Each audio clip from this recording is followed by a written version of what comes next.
സുഹൃത്തുക്കളെ, ശിരൂരിലെ അർജുന്റെയും പിന്നെ ലോകേഷിന്റെയും ജഗന്നാഥന്റെയും ദുരന്തവുമായി ബന്ധപ്പെട്ടും അതേപോലെ തന്നെ വയനാട്ടിലെ ഈ ലാൻഡ് സ്ലൈഡുമായിട്ട് ബന്ധപ്പെട്ട കാര്യങ്ങളെല്ലാം ചെയ്യുമ്പം പരമാവധി വൈകാരികതയില്ലാഞ്ഞിട്ടൊന്നുമല്ല, പരമാവധി സംയമനം പാലിച്ചുകൊണ്ട്, പരമാവധി സമചിത്തത പാലിച്ചുകൊണ്ട്, ഔചിത്യപൂർവ്വം അല്ലാതെ ഒന്നും പറയണ്ട എന്ന് കരുതിയിട്ട് മിണ്ടാണ്ടിരിക്കുന്നതാണ് പല കാര്യത്തിലും. അഭിപ്രായം ഇല്ലാഞ്ഞിട്ടൊന്നുമല്ല, അങ്ങനെ കരുതണ്ട. ഇപ്പൊ എന്താണെന്ന് വെച്ച് കഴിഞ്ഞാൽ ഊച്ചാളി ഷാജി എന്ന് പറഞ്ഞ പേജുണ്ട്, ഈ സൈബർ കമ്പനികളുടെ പേജാണ്. ഊച്ചാളി ഷാജി എന്ന പറഞ്ഞ പേജ് എനിക്കെതിരെ കുപ്രചരണം നടത്തുന്നുണ്ട്. ഊച്ചാളി ഷാജി എന്ന പേജിനെ കുറിച്ച് എനിക്കിതിനു മുമ്പ് കുറേ കാര്യങ്ങൾ എനിക്ക് ഡാറ്റാസ് അറിയാവുന്നതാണ്, ഡീറ്റെയിൽസ് അറിയാവുന്നതാണ്, ഒക്കെയാണ്. ഞാൻ പല സമയത്തും പറഞ്ഞാലോന്ന് കരുതും. പക്ഷെ എന്താണെന്ന് വെച്ചാൽ ഒരുപാട് പ്രവാസികളായിട്ടുള്ള സുഹൃത്തുക്കൾ, പാവപ്പെട്ട മനുഷ്യർ, സാധാരണക്കാരായിട്ടുള്ള കമ്മ്യൂണിസ്റ്റുകാർ ഒക്കെ അതിനകത്തുണ്ട്. അവർ പറഞ്ഞു ഒരുപാട് ചാരിറ്റികളൊക്കെ ചെയ്തിട്ടുണ്ട്, അതിനകത്ത് കിട്ടുന്ന റവന്യൂ അതിനുവേണ്ടി വിനിയോഗിക്കുന്നു എന്നൊക്കെ പറഞ്ഞ് എന്നോട് പറഞ്ഞിട്ടാണ് ഞാൻ സ്റ്റോറി ചെയ്യാതിരുന്നത്. ഊച്ചാളി ഷാജി എന്ന പേജിനെ കുറിച്ച് പറയുമ്പം അവരെനിക്കിതിനെ നടത്തിയിട്ടുള്ള പ്രചരണത്തിലെ ഡീറ്റെയിൽസും ബാക്കിയുള്ള കാര്യങ്ങളും മുഖ്യമന്ത്രിയുടെ ദുരിതാശ്വാസ ഫണ്ടിനെ കുറിച്ചും ഒക്കെ എനിക്ക് പറയാനുണ്ട്, വിശദമായിട്ട് പറയാനുണ്ട്. ഇനിയിപ്പോൾ ഞാൻ മിണ്ടാണ്ടിരിക്കില്ല. മനുഷ്യന്റെ മിണ്ടണ്ടാന്ന് കരുതുമ്പോൾ മനുഷ്യന്റെ പിന്നെ വായിലിങ്ങനെ കൈയിട്ട് തിരികെ കഴിഞ്ഞാൽ ഞങ്ങളുടെ നാട്ടിൽ പറയും തൊള്ളേ കൈയിട്ട് കടിപ്പിക്കുക എന്ന് പറയും. മലപ്പുറത്ത് തൊള്ളേ കൈയിട്ട് കടിപ്പിക്കുക എന്ന് പറഞ്ഞാൽ വായിക്കകത്ത് കൈയിട്ട് കടിപ്പിക്കുക എന്നതിന്റെ പിന്നെ അച്ചടി ഭാഷ. അപ്പം ഈ ഊച്ചാളി ഷാജി എന്ന പേജിനകത്ത് ഷംസീർ സ്പീക്കറായപ്പോൾ വന്നൊരു സാധനം ഉണ്ടായിരുന്നു. ഞാൻ അന്ന് ശ്രദ്ധിച്ചതാണ് ഇവന്മാരെ വിവരക്കേടെന്താന്നുള്ളത്. ഊച്ചാളി ഷാജിക്കകത്ത് ഈ ദുരന്ത മുഖത്തിങ്ങനെ നിൽക്കുമ്പോൾ ഇത് പറയാൻ ഇവർ നിർബന്ധിതരാക്കുകയാണ് എന്നെ. ഞാൻ മിണ്ടണ്ടാന്ന് കരുതിയിരുന്നതാണ്, ഞാൻ അതിനെക്കുറിച്ചൊന്നും പറയണ്ടെന്ന് കരുതിയിരുന്നതാണ്. ഊച്ചാളി ഷാജി പിന്നെ എന്ന പേജിനകത്ത്, ഊച്ചാളി ഷാജി എന്നുള്ള ഒറിജിനൽ പേരല്ല, അറിയാലോ നിങ്ങൾക്ക്, വലിയ പോരാളിയാണെന്നാണ് പറയുന്നത്. ഒരുപാട് ലക്ഷക്കണക്കിന് പിന്നെ ആൾക്കാരൊക്കെ ഉണ്ട്. പക്ഷെ അവർ ചാരിറ്റിയൊക്കെ ചെയ്യുന്നുണ്ടെന്നൊക്കെ ഉള്ളത് അതിനകത്തുള്ള സഖാക്കളെന്നോട് പറഞ്ഞപ്പോൾ ഞാൻ പ്രവാസികളായിട്ടുള്ള ആൾക്കാരൊക്കെ എന്നോട് വിളിച്ചു പറഞ്ഞപ്പോൾ ഞാൻ ആ സ്റ്റോറിയിൽ നിന്നും പിന്നെ ഏകദേശം 2 വർഷം മുമ്പ് പിൻവാങ്ങിയതാണ്. കാരണം ഷംസീർ സ്പീക്കറായ സമയത്ത് ഇവർ നടത്തിയിട്ടുള്ള ഒരു പോസ്റ്റ് ഉണ്ടായിരുന്നു. ആ പോസ്റ്റിനകത്ത് നമുക്കറിയാം, ഞാനും ഷംസീറും സ്വരാജും ഒക്കെ പഠിക്കുന്ന സമയത്ത് പിന്നെ തൃശ്ശൂര്, പാലക്കാട്, മലപ്പുറം, വയനാട്, കോഴിക്കോട്, കണ്ണൂർ, കാസർഗോഡ് ഈ 7 ജില്ലകളും കാലിക്കറ്റ് യൂണിവേഴ്സിറ്റിയാണ്. കാലിക്കറ്റ് യൂണിവേഴ്സിറ്റി എന്ന് പറഞ്ഞാൽ പേര് കാലിക്കറ്റ് യൂണിവേഴ്സിറ്റി എന്നേ ഉള്ളൂ. യൂണിവേഴ്സിറ്റിയുടെ പിന്നെ ഹെഡ് ക്വാർട്ടേഴ്സ് എന്ന് പറയുന്നത്, അതിന്റെ ക്യാമ്പസ് എന്ന് പറയുന്നത് മലപ്പുറം ജില്ലയിലെ തേഞ്ഞിപ്പലത്താണ്. അപ്പൊ കാലിക്കറ്റ് എയർപോർട്ടിനെ കുറിച്ച് പറയുന്ന പോലെയാണ്. കാലിക്കറ്റ് എയർപോർട്ട് എന്ന് പേരുണ്ട്, പക്ഷേ അത് മലപ്പുറം ജില്ലയിലെ കൊണ്ടോട്ടിക്കടുത്തുള്ള കരിപ്പൂരാണ് ഇതിന്റെ ലൊക്കേഷൻ എന്ന് പറയുന്നത്. ഈ കാലിക്കറ്റ് യൂണിവേഴ്സിറ്റി കീഴിൽ 7 ജില്ലയുള്ള സമയത്ത് ആദ്യം സർവകലാശാല യുവജനോത്സവം നടക്കുന്നതിന് മുമ്പ് പിന്നെ സോണൽ യുവജനോത്സവങ്ങൾ നടക്കും. അപ്പൊ ഞങ്ങളതൊക്കെ സി സോൺ ആയിരുന്നു മലപ്പുറം. അതായത് പിന്നെ തൃശൂർ ജില്ല എ സോൺ ആണെന്ന് എനിക്ക് ഓർമ്മ, പാലക്കാട് ജില്ല B zone, Malappuram C zone, Kozhikode D zone, അങ്ങനെ ഇ സോൺ, എഫ് സോൺ എന്നൊക്കെ പറഞ്ഞിട്ട് അങ്ങനെയാണ് ഉണ്ടായിരുന്നത് സോണൽ മത്സരങ്ങൾ.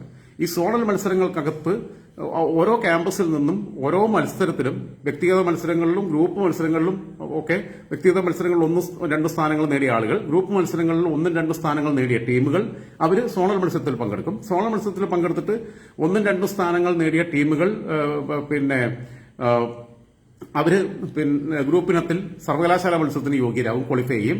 അതേപോലെ തന്നെ വ്യക്തിഗത മത്സരത്തിൽ 1-2 സ്ഥാനം നേടിയ വ്യക്തികൾ സർവകലാശാല പിന്നെ മത്സരത്തിലെ വ്യക്തിഗത ഇനങ്ങളിൽ യോഗ്യരാകും, അവിടെ മത്സരം നടക്കും.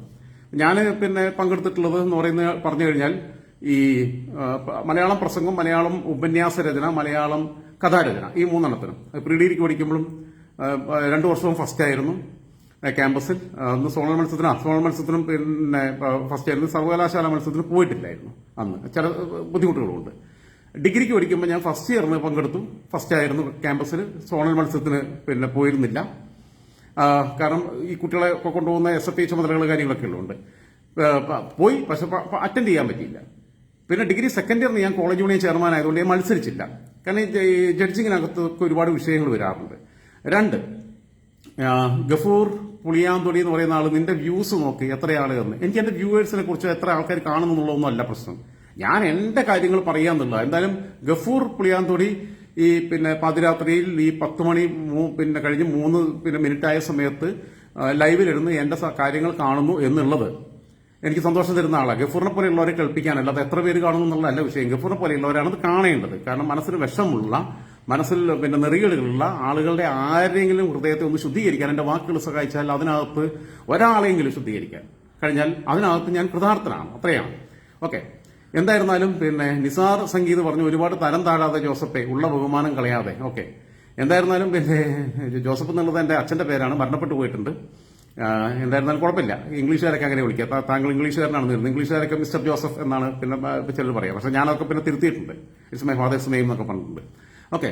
എന്തായിരുന്നാലും പിന്നെ ഇതിനകത്തുള്ളത് ഈ സോണൽ ഞാൻ ഫൈനൽ ഇയറിന് സെക്കൻഡ് ഇയറിന് ഞാൻ പങ്കെടുത്തില്ല കോളേജ് യൂണിയൻ ചെയർമാനാകുമ്പോൾ. പിന്നെ ഒരുപാട് കാരണങ്ങളുണ്ട്, അതിലേക്കും വരാം. പിന്നെ കാരണം എന്ന് വെച്ചാൽ ആളുകൾക്ക് ഒരു തെറ്റിദ്ധാരണ ഉണ്ടാവണ്ട. കാരണം ഇനി അഥവാ വല്ല സമ്മാനം കിട്ടിക്കഴിഞ്ഞാൽ കിട്ടുന്ന ഉറപ്പൊന്നുമില്ല. അതിനു മുമ്പ് പങ്കെടുത്തതിലൊക്കെ ഈ 3 ഇനത്തിലും പിന്നെ കവിതാരചനയിൽ ഞാൻ പങ്കെടുക്കാറുണ്ടായിരുന്നില്ല. കാരണം ഈ കവിതയുമായിട്ട് എനിക്ക് ഒരിക്കലും ചെയ്യാറില്ല. ആകെ എനിക്കറിയാവുന്ന കുറച്ച് കവിത എന്ന് പറഞ്ഞു കഴിഞ്ഞാൽ എന്റെ കൂടെ പഠിച്ച ചില കവിതമാരെ എനിക്കറിയായിരുന്നു. സ്കൂളിൽ പഠിച്ചപ്പോൾ ഒരു കവിത ഉണ്ടായിരുന്നു, കോളേജിൽ പഠിച്ചപ്പോൾ ഒരു കവിത ഉണ്ടായിരുന്നു, ഒക്കെ ഉണ്ടായിരുന്നു. അങ്ങനെ ഈ സ്കൂളിൽ പഠിച്ചപ്പോൾ ഒരു ഗോപാല മാഷ മകൾ കവിത ഉണ്ടായിരുന്നു. അത് എനിക്ക് കവിതയായിട്ട് വലിയ ബന്ധമില്ല, ചേരുമില്ല. ഓക്കെ. ഫൈനൽ ഇയറിന് പഠിക്കുമ്പം സോണൽ മത്സരത്തിൽ പങ്കെടുത്തു. കോളേജിലെ ക്യാമ്പസിൽ പിന്നെ ഫസ്റ്റ് ആയിരുന്നു. പ്രസംഗ മത്സരത്തിന് ഞാനും പിന്നെ സ്വരാജും ഒക്കെ ഉണ്ടായിരുന്നു. അന്ന് സ്വരാജിന് ഫസ്റ്റ് കിട്ടി, എനിക്ക് സെക്കൻഡ് കിട്ടി. യൂണിവേഴ്സിറ്റി സർവകലാശാല യൂണിവേഴ്സിറ്റി മത്സരത്തിന് ഞാൻ പോയില്ല. സ്വരാജിനാണെന്ന് ഫസ്റ്റ് കിട്ടിയത്, എനിക്ക് സെക്കൻഡാണ്. അപ്പോൾ എം സ്വരാജിന് CPM സംസ്ഥാന സെക്രട്ടേറിയറ്റ് അംഗം. പക്ഷേ ഇതിന്റെ വിഷയം എന്ന് വെച്ചാൽ ഈ ജഡ്ജിങ്ങിനകത്ത് ഒരുപാട് പ്രശ്നങ്ങൾ ഉണ്ടാവാറുണ്ട്. ഞങ്ങളെ ക്യാമ്പസിൽ ഉണ്ടാവാറുണ്ട്, എല്ലാ സ്ഥലത്തും ഉണ്ടാവാറുണ്ട്. ഇപ്പൊ SFI ആണ് സർവകലാശാല യൂണിയൻ ഭരിക്കുന്നത്. ഈ ജഡ്ജിങ് പാനലിനെ കൊണ്ടുവരുമ്പം ക്ഷമിക്കണം, ഈ കോളുകൾ വരുന്നത് വലിയ പ്രശ്നമാണ്. ഈ പറ്റുന്ന ജഡ്ജസിനെയാണ് കൊണ്ടുവരിക. അത് പിന്നെ ഈ ജഡ്ജസ് പിന്നെ വന്നു കഴിഞ്ഞാൽ ഉണ്ടാവുന്നത് ടാലി ചെയ്യാൻ അവരെ സമ്മതിക്കില്ല. ഇവർ അവരുടെ മാർക്ക് ഇടുക, ജഡ്ജസിനെ വ്യത്യസ്തമായിട്ട് എടുത്തും ഇത് ടാലി ചെയ്യുന്നത് പിന്നെ SFIയുടെ ഒരു ഫ്രാക്ഷനാണ് ടാലി ചെയ്യാറുള്ളത്. എന്നിട്ട് പിന്നെ മാർക്ക് ഇടുമ്പം എന്നിട്ട് ഫൈനൽ ആർക്കും ഇവര് ജഡ്ജസ് മാർക്ക് കൂടുതൽ കൊടുത്തോ ഇല്ല എന്നുള്ളതല്ല, ആർക്ക് ഫസ്റ്റ് കൊടുക്കണം സെക്കൻഡ് കൊടുക്കണം എന്നുള്ളത് ഒരു ധാരണയുണ്ടാക്കും. അപ്പൊ ഞങ്ങളെ ക്യാമ്പസിൽ തന്നെ ഉണ്ടായിട്ടുണ്ട് ഒരു വട്ടം കവിത രചനയിൽ. അന്ന് പിന്നെ സെക്കൻഡ് ഇയർ ഡിഗ്രിക്ക് പഠിക്കുന്ന ഒരു കുട്ടിക്ക്, ഞാൻ സെക്കൻഡ് ഇയറിനാണ്, സെക്കൻഡ് ഇയർ ഡിഗ്രിക്ക് എന്നെ പഠിക്കുന്ന കുട്ടിക്ക് ഞാൻ ചെയർമാനായിരിക്കുമ്പോൾ അന്ന് ഞാൻ മത്സരിച്ചിട്ടില്ല. പിന്നെ SFIയുടെ ഈ റൂമിലേക്ക് ഞാൻ ചെല്ലുമ്പോൾ ഒരു വാർ റൂം പോലെയാണ്. അവിടെ പിന്നെ കുറച്ച് ആൾക്കാർ ചുമതലപ്പെടുത്തിയിട്ടുണ്ട്, ഇവരാ നോക്കുന്നത്. അപ്പം ഇവര് പറഞ്ഞു, കുട്ടിയുടെ പേര് ഞാൻ പറയുന്നില്ല, കാരണം കുട്ടിയുടെ കാരണം ഞാനിപ്പോൾ കോൺടാക്ട് ചെയ്യുള്ളത് അവളെ ഹസ്ബൻഡ് ഭയങ്കര റിസർവ്ഡ്, അവളെ പേര് ഒന്നും എവിടെയും പറയുന്നൊന്നും താല്പര്യമില്ലാത്ത ഒരാളാണെന്ന് തോന്നുന്നുണ്ട്. പിന്നെ ആൾക്കാരോട്ടുള്ള സൗഹൃദവും അല്ലെങ്കിൽ ക്യാമ്പസിൽ അലുമിനിക്കൊന്നും വിടാത്തൊരു ടൈപ്പാണ്, ഒരു പ്രത്യേക ടൈപ്പാണ് പുള്ളി. അപ്പോൾ ആ കുട്ടിയെ ബുദ്ധിമുട്ടിക്കുന്നില്ല. ഇനി ഇത് പറഞ്ഞ് കേട്ടിട്ട് പിന്നെ അയാൾ വീട്ടിൽ പിന്നെ അതിന്റെ പേരിൽ കലകം ഉണ്ടാക്കണ്ട, നിനക്കെന്താ അറിയാം അവനുമായിട്ട് ബന്ധം വേണമെങ്കിൽ ചോദിക്കും. അപ്പം അങ്ങനെയുള്ള അവസ്ഥയുണ്ട്. ആ കുട്ടിയുടെ കൂടെ ഞാൻ അവളെന്റെ ക്ലാസ്സിലായിരുന്നില്ല, വേറെ സെയിം ബാച്ചാണ്, വേറെ ക്ലാസ്സിലാണ് പഠിച്ചത്. അപ്പം ഈ കുട്ടിക്കാണ് ഫസ്റ്റിന് യോഗ്യത ജഡ്ജസ് ഇട്ടതിനകത്ത്. കുട്ടി നന്നായിട്ട് കവിത എഴുതുകയും ചെയ്തു. അപ്പോൾ ഇവര് പറഞ്ഞു, കാരണം അവളൊരു KSU അനുഭാവിയാണ്, ഇവക്ക് പിന്നെ ഫസ്റ്റ് കൊടുത്തു കഴിഞ്ഞാൽ അടുത്ത വർഷത്തേക്ക് പണിയാവും, ഇവള് വല്ല ജനറൽ സീറ്റിലും മത്സരിച്ച് കഴിഞ്ഞാൽ ഈ സാധനം കൂടി വെച്ചിട്ട് നല്ല കവിയത്രിയാണെന്നൊക്കെ പറഞ്ഞിട്ട് വോട്ട് വിളിച്ച് ചിലപ്പോൾ നമ്മളെ തോപ്പിച്ച് കളഞ്ഞാണെന്നുള്ളത് ചർച്ചയിൽ അവർ നിൽക്കുന്നത്. അപ്പം ഞാൻ പറഞ്ഞ കവിത എനിക്കൊന്ന് വായിക്കാൻ കൊണ്ട് അത് വായിച്ചു. സെക്കൻഡിന് യോഗ്യനായ ആളുടെ കവിത വായിച്ചു, തേർഡിന് യോഗ്യനായ ആളുടെ കവിത ഞാൻ ഒന്ന് വായിച്ചു നോക്കി. എന്നിട്ട് ഞാനത് ആസാദ് മാഷ്, ഡോക്ടർ ആസാദ് മലയാറ്റിൽ, ഇപ്പൊ നമ്മളെ രാഷ്ട്രീയ നിരീക്ഷകനായിട്ടുള്ള ആസാദ് മാഷ് എടുത്ത് ഒന്നും കൊണ്ടേ പേഴ്സണലായിട്ട് കാണിച്ചു കൊടുത്തു. ഇത് 3 നോക്കി മാഷ അഭിപ്രായം എന്താ, ഡോക്ടർ ആസാദ്, പിന്നെ അദ്ദേഹം പ്രിൻസിപ്പളായിട്ട് റിട്ടയർ ചെയ്ത്. ഇത് 3 ഞാൻ പറഞ്ഞു, ഞാനിത് 3 കൊണ്ടുപോകാം, നിങ്ങൾ അവിടെ നിൽക്ക്, പിന്നെ എന്നോട് പറയാതെ നിങ്ങൾ ഇതിനകത്ത് ഫൈനൽ ഡിസിഷൻ എടുക്കരുതെന്ന് പറഞ്ഞു ഇവരുടെ ഈ വാർ റൂമിലുള്ളവരുടെ. ഇങ്ങനെ കുറച്ച് ചെറിയ ടീമുണ്ട്, അത് എല്ലാ കാലത്തൊന്നും ഉണ്ടായിരുന്നില്ല. നമ്മളൊക്കെ പഠിക്കുന്ന സമയത്ത് അങ്ങനെ ഉണ്ടായിരുന്നു. പിന്നീടൊക്കെ ആ സിസ്റ്റം മാറി തോന്നുന്നു. പിന്നെ അധ്യാപകരുടെ നിയന്ത്രണത്തിലായി കലോത്സവങ്ങളൊക്കെ. അപ്പം ഇതിന് പോയി കഴിഞ്ഞിട്ട് ഞാൻ ആസാദ് മാഷ് പറഞ്ഞു, ഈ കുട്ടിയുടെ കവിതയാണ് ഏറ്റവും നല്ലത് എന്ന് പറഞ്ഞു. ഓക്കെ. രാജമാഷ് എടുത്തു പോയി, ഡോക്ടർ N രാജൻ. അദ്ദേഹം പുരോഗമന കലാസാഹിത്യ സംഘത്തിന്റെ ജില്ലാ ഭാരവാഹിയായിരുന്നു അത് അന്ന്. അദ്ദേഹത്തിന്റെ ഭാര്യ ഡോക്ടർ വിജയലക്ഷ്മി ടീച്ചർ എന്റെ പിന്നെ ഹിസ്റ്ററി ഡിപ്പാർട്ട്മെന്റ് ഹെഡുമായിരുന്നു. ഇദ്ദേഹം മലയാളം ഡിപ്പാർട്ട്മെന്റ് ഹെഡാണ്. അവരുടെ വീട്ടിലൊക്കെ പോവുകയും ചായ കുടിക്കുകയും ഭക്ഷണം കഴിക്കുകയും ഇതെന്റെ പിന്നെ വിവാഹത്തിൽ വരെ അവരെല്ലാം പങ്കെടുത്തതാണ്. അത്രയും നല്ല ബന്ധമുണ്ടായിരുന്നു അവരാ. അപ്പൊ ഞാൻ രാജമാഷ് എടുത്തു പോയി. രാജമാഷ് എടുത്തു പോയിട്ട് കാണിച്ചപ്പോൾ രാജമാഷ് പറഞ്ഞു, ഈ കുട്ടിയുടെ കവിത സൂപ്പറായിട്ടുണ്ട്, ഇവർക്ക് ഭാവിയുണ്ട് എന്ന് പറഞ്ഞു. ഇത് മാഗസിനിൽ കൊടുക്കണം എന്ന് പറഞ്ഞു. ആരാണെന്താണെന്നുള്ളത് ഇവർക്ക് അറിയില്ല, കാരണം ഇതിനകത്ത് പേരില്ലല്ലോ. ഇതിനകത്ത് ചെസ് നമ്പറേ ഉണ്ടാവുള്ളൂ, പേര് നമ്മളടുത്ത് വേറെ റെക്കോർഡില്ല. ഞാൻ പറഞ്ഞു, ആ കുട്ടിക്ക് തന്നെ കൊടുക്കണം എന്ന് പറഞ്ഞു. ആ കുട്ടിക്ക് തന്നെ കൊടുക്കണം എന്ന് തിരിച്ചു വരടുത്ത് പോയിട്ട് ഞാൻ പിന്നെ നമ്മളെ ഏൽപ്പിച്ചിട്ടുള്ള ടീമിന്റെ അടുത്ത് പറഞ്ഞു, ആ കുട്ടിക്ക് തന്നെ കൊടുക്കണം, കഴിവുള്ളവർക്ക് കൊടുക്കണം. അവൾ അടുത്ത വർഷം മത്സരിക്കുകയോ ജയിക്കുകയോ ഒക്കെ ചെയ്യാം. അവളെ കഴിവുകൊണ്ട് ജയിക്കുകയാണെങ്കിൽ ജയിക്കട്ടെ, നമുക്ക് അവളെ തോപ്പിക്കാനുള്ള കഴിവില്ലാന്നുണ്ടെങ്കിൽ നമ്മൾ നോക്കട്ടെ എന്ന് പറഞ്ഞു. ഞാൻ പറയാൻ പറ്റാൻ കാരണം അതുകൊണ്ടാണ് ഞാൻ സർവകലാശാല യൂണിയനിൽ മത്സരത്തിന് പോകായിരുന്നു. എനിക്കറിയാം ഇതിന്റെ സിസ്റ്റം എന്താണെന്നുള്ളത്. ഞാൻ ഒരുപാട് കാട് കയറിപ്പോയി, ക്ഷമിക്കണം നിങ്ങൾ. ഞാൻ പറയാൻ വന്നത് ഷംസീറിനെ കുറിച്ചാണ്. ഷംസീറിനെ പിന്നെ സ്പീക്കറായപ്പം ഊച്ചാളി ഷാജി പേജിനകത്തൊരു വലിയ പോസ്റ്റ്, കോഴിക്കോട് സർവകലാശാലയുടെ യുവജനോത്സവം നടക്കുന്നു. ഞാൻ പറഞ്ഞില്ല, അന്ന് കണ്ണൂർ സർവകലാശാല വന്നിട്ടില്ല, പിന്നീടാണ് ഈ കോഴിക്കോട് സർവകലാശാല വിഭജിച്ചിട്ട് കണ്ണൂർ സർവകലാശാല കണ്ണൂരും കാസർഗോഡും വയനാടും ഉണ്ടെന്ന് തോന്നുന്നു. പിന്നെ കൂട്ടിയിട്ട് അങ്ങനെ ഉണ്ടാവുന്നത്. മറ്റത് കേരളത്തിലെ ഏറ്റവും പിന്നെ കൂടുതൽ ഭൂവിസ്തൃതിയുള്ള സർവകലാശാലയായിരുന്നു കാലിക്കറ്റ്. 7 ജില്ലകൾക്ക് ഒരു യൂണിവേഴ്സിറ്റി, ബാക്കിയുള്ള 7 ജില്ലകൾക്ക് കേരള യൂണിവേഴ്സിറ്റി ഉണ്ട്, MG യൂണിവേഴ്സിറ്റി ഉണ്ട്. അങ്ങനെയായിരുന്നു. അപ്പം ഇപ്പം ഈക്വൽ ആയി, ഒരു ബാലൻസിങ് ആയി. കോഴിക്കോട് സർവകലാശാല തന്നെ കൊണ്ടുവന്നത് ഇവരാരും എല്ലാം കൊണ്ടുവന്ന EMS കൊണ്ടുവന്ന് മറ്റോ കൊണ്ടെന്നൊക്കെ പറയേണ്ട ഒന്നല്ല. CH മുഹമ്മദ് കോയയാണ് കോഴിക്കോട് സർവകലാശാല കൊണ്ടുവന്നിട്ടുള്ളത്. അദ്ദേഹം പിന്നെ വിദ്യാഭ്യാസ മന്ത്രിയായിരിക്കുന്ന സമയത്ത് അദ്ദേഹത്തിന്റെ ഡ്രീമായിരുന്നു, അദ്ദേഹമാണ് കൊണ്ടുവന്നത്. മലപ്പുറം ജില്ലയിൽ വിഭജിച്ചെടുക്കുന്നത് CH മുഹമ്മദ് കോയയാണ്. അപ്പൊ അതൊക്കെ നമ്മൾ സത്യങ്ങളായിട്ട് പറയണമെന്നേ. രാഷ്ട്രീയത്തേക്ക് മുസ്ലിം ലീഗിനോട് എതിർപ്പുണ്ട്, CHന്റെ മകനോട് എതിർപ്പുണ്ട്, CHന്റെ ചില രാഷ്ട്രീയ നിലപാടുകളോട് എതിർപ്പുണ്ട്. അത് വേറെ. ചെയ്ത കാര്യങ്ങൾ ചെയ്തു പറയണം. ഉമ്മൻചാണ്ടി ഞാൻ കോൺഗ്രസ്സുകാരനല്ല. ചാണ്ടി ഉമ്മനോട് തന്നെ പറയുമ്പോൾ ചാണ്ടി ഉമ്മൻ എന്നോട് പറയും നിങ്ങൾ കമ്മ്യൂണിസ്റ്റുകാരനല്ലേ എന്ന് പറയാറുള്ളത് എന്നോട്. മേജർ റിവേറ്റ് സംസാരിക്കുമ്പോൾ എന്നോട് പറയും നീ കമ്മിയല്ലേ, നീ കമ്മ്യൂണിസ്റ്റ് അല്ലേ എന്നാ ചോദിക്കാറുള്ളത്. ഞാൻ ഇതിനായിട്ട് സംസാരിക്കാറുള്ളത് ഞങ്ങൾ. അപ്പൊ അത് വേറെ. രാഷ്ട്രീയം എന്ന് പറഞ്ഞു കഴിഞ്ഞാൽ ഏറ്റവും നല്ല രീതിയിൽ തർക്കിക്കാനും സംവാദങ്ങളിൽ ഏർപ്പെടാനും പറ്റുന്ന ഒന്നാണ്. ഈ ഷംസീർ സ്പീക്കറായപ്പോൾ ഇവർ പോസ്റ്റ് ഇട്ടു. കോഴിക്കോട് സർവകലാശാലയുടെ യുവജനോത്സവം നടക്കുന്നു, പ്രസംഗ മത്സരം നടക്കുന്നു. പ്രസംഗ മത്സരത്തിൽ പങ്കെടുത്തവരിൽ ബഹുഭൂരിപക്ഷവും വിവിധ കോളേജുകളെ പിന്നെ സോണൽ മത്സരം നടക്കുന്നു. കണ്ണൂർ ജില്ലയുടെ പങ്കെടുത്തവരിൽ ബഹുഭൂരിപക്ഷവും വിവിധ പിന്നെ ക്യാമ്പസുകളിൽ നിന്നുള്ള PG ഡിഗ്രി വിദ്യാർത്ഥികളായിരുന്നു. അപ്പോൾ ഇപ്പോൾ തടിയുണ്ടെങ്കിലും അന്ന് മെലിഞ്ഞ് കൊലുന്നനെയുള്ള ഒരു പിന്നെ മീശയില്ലാത്ത കുടിമീശക്കാരനായ ഒരു ചെറിയ പയ്യൻ വരുന്നു, പ്രീ ഡിഗ്രിക്കാരനായ. ഓരോരുത്തരുടെ പ്രസംഗങ്ങൾ കഴിയുന്നു, അവന്റെ പ്രസംഗം വരുന്നു. ജഡ്ജസ് ഉൾപ്പെടെ അറിയാതെ കൈയടിച്ചു പോയി. ഒരു ഡ്രാമാറ്റിക്കായിട്ട് പറയണമെന്നറിയോ, അവൻ 1ാം സ്ഥാനം നേടി. അതാണ് സഖാവിയായ ഷംസീർ. ഈ പൊട്ടന്മാർക്ക് എന്ത് കുന്തറിയാം? ഊച്ചാളി ഷാജി പേജിലുള്ളവർക്ക്, അവർക്ക് അഡ്മിന്മാർക്ക് അവർ ചാറ്റി കടത്തിക്കോട്ടെ. ചാറ്റിയെ കുറിച്ച് ഞാൻ പറയാം, മുഖ്യമന്ത്രിയുടെ ദുരിതാശ്വാസ ഫണ്ടിനെ കുറിച്ചും പറയാം. ഇവര് പിന്നെ ഈ സോണൽ മത്സരമാവട്ടെ, ക്യാമ്പസിലെ മത്സരമാവട്ടെ, പ്രീ ഡിഗ്രി വേർപെടുത്തുന്നതിന് മുമ്പുള്ള കാലഘട്ടത്തിൽ പ്രീ ഡിഗ്രിയുടെ മത്സരം ജൂനിയർ എന്ന് പറഞ്ഞിട്ട് സെപ്പറേറ്റാ. അത് കായിക സ്പോർട്സ് ആവട്ടെ, ആർട്സ് ആവട്ടെ, ഏത് ഇനങ്ങളാവട്ടെ, നൃത്ത ഇനങ്ങളാവട്ടെ, എല്ലാത്തിലും പ്രീ ഡിഗ്രി എന്ന് പറഞ്ഞാൽ ജൂനിയറാ. നമ്മൾ സ്കൂളിലുള്ള പോലെ തന്നെ സ്കൂളിൽ ഹൈസ്കൂള് സീനിയറാ, മറ്റേത് ജൂനിയറാ, പിന്നെ സബ് ജൂനിയർ ഉണ്ട്. ഇങ്ങനെയാണ് വരുന്നത് LP സ്കൂളൊക്കെ ആണെങ്കിൽ. ഇതുപോലും ഓർമ്മയില്ലാത്ത സ്കൂളിന്റെ കോളേജിന്റെ മര്യാദയ്ക്ക് പോയി പഠിക്കാതെ ഇപ്പൊ മലയാളമൊക്കെ പഠിച്ചിട്ട് പിന്നെ സ്മാർട്ട് ഫോൺ ഇപ്പൊ നമ്മളെ നാട്ടിൽ പിന്നെ എല്ലാവർക്കും അറിയാം. എന്റെ സുഹൃത്ത് കരീംക്ക, മമ്മൂട്ടിയുടെ പ്രായം എന്ന് എപ്പോഴും പറയും, 74 വയസ്സുണ്ട്. അപ്പൊ ഞാൻ പറയും നിങ്ങൾക്ക് പിന്നെ മമ്മൂട്ടിയുടെ പ്രായമാണെന്ന് പറയും. കരിമിക്കന്റെ ബാബുട്ടിയൊക്കെ എന്റെ അടുത്ത് സുഹൃത്താ. ഈ കരീംക്കയ്ക്ക് ഇപ്പൊ സ്മാർട്ട് ഫോൺ യൂസ് ചെയ്യാൻ അറിയാന്നേ. ഇത് വലിയ കഴിവൊന്നുമല്ല, ഇതൊരു കഴിവുമല്ല, അതിനകത്ത് പ്രത്യേകിച്ച് ഒരു സംഭവമില്ല. വണ്ടി ഓടിക്കുന്ന ഒരു പിന്നെ എനിക്ക് ട്രക്ക് ഓടിക്കാൻ പറ്റില്ല. ട്രക്ക് ഓടിക്കുന്ന ആൾക്കാർ പഴയ കാലത്ത് എന്റെ പപ്പയുടെ അനിയൻ പിന്നെ 10ാം ക്ലാസ് പാസ്സായിട്ടില്ല. അപ്പാപ്പൻ, ഞങ്ങൾ അപ്പാപ്പൻ എന്നറിയോ, അപ്പാപ്പൻ 10ാം ക്ലാസ് പാസ്സായിട്ടില്ല. പക്ഷേ ഉള്ളി പിന്നെ ഹെവി ട്രെയിലർ ഓടിക്കും. പിന്നെ മറ്റുള്ള സംസ്ഥാനങ്ങളിലേക്ക് എല്ലാം NH പിന്നെ നാഷണൽ പെർമിറ്റ് വണ്ടികൾ ഓടിക്കുന്ന ആളാ. എനിക്ക് പറ്റില്ല. എനിക്ക് അത് പോയിട്ട് സാധാരണ ട്രക്ക് ഓടിക്കാൻ പറ്റില്ല. കാറിനപ്പുറത്തേക്ക് ഒരു സാധനം ഓടിക്കാൻ പറ്റില്ല. ഇതാണ് സ്ഥിതി. അപ്പൊ ഇത് അറിവും ബാക്കിയുള്ള കാര്യങ്ങൾ തമ്മിൽ ഇവന്മാർക്ക് വിവരമില്ലാന്നേ. ഒരു ചുക്കും അറിയത്തില്ല, ഒരു സാധനം അറിയില്ല. എന്നിട്ട് ഇവർ പറയുകയാണ് PGക്കാരും ഡിഗ്രിക്കാരും തൊപ്പിച്ച് പ്രസംഗിച്ചു, പ്രസംഗ മത്സരത്തിൽ ഫസ്റ്റ് നേടിയത്. PGക്കാർക്കും ഡിഗ്രിക്കാർക്കും വേണ്ടിയിട്ട് സീനിയർ മത്സരം വേറെ, പ്രീ ഡിഗ്രിക്കാർക്ക് വേണ്ടി മാത്രമുള്ള മത്സരമാണ് ജൂനിയർ മത്സരം. അത് സെപ്പറേറ്റ് ആണ്, രണ്ടും 2 പാർട്ടാണ്. അതിനകത്താണ് ഇവൻ ഫസ്റ്റ് നേടിയത്. അതിനെ ഗ്ലോറിഫൈ ചെയ്ത് അത് തന്നെ ഇനിയിപ്പോൾ സത്യമാണെന്ന് അറിയില്ല ഇവരെ പേജിലായതുകൊണ്ട്. എന്തായാലും ഇവരെ എനിക്കെതിരെ നടത്തിയിട്ടുള്ള പ്രചാരണം പറയാം. ഇവരെ പേജിലാണ് ഒരാൾ ഇട്ടതാണ്. ഞാൻ ഇവരെ പേജിനെതിരെ സംസാരിക്കുന്ന ഇട്ട ആളുടെ പേര് ഞാൻ വല്ലാതെ പിന്നെ പറഞ്ഞ് പ്രചരിപ്പിക്കാൻ ഉദ്ദേശിക്കുന്നില്ല. കാരണം അവനാകെ പിന്നെ 2000 ഫോളോവേഴ്സും കണ്ടേ ഉള്ളൂ, അത്രയേ ഉള്ളൂ. പിന്നെ ഇപ്പം അവനെ തെരഞ്ഞ ആൾക്കാർ അവന്റെ പേര് പറഞ്ഞു കഴിഞ്ഞാൽ അവന്റെ പേരും തെരഞ്ഞു പോയിട്ട് അവന് ഫോളോവേഴ്സ് ഉണ്ടാക്കി കൊടുക്കുക, അവനെ ഫേമസ് ആക്കാൻ ഞാൻ ഉദ്ദേശിക്കുന്നില്ല. എന്റെ ചെലവിൽ അങ്ങനെ അവൻ ഫേമസ് ആവണ്ട.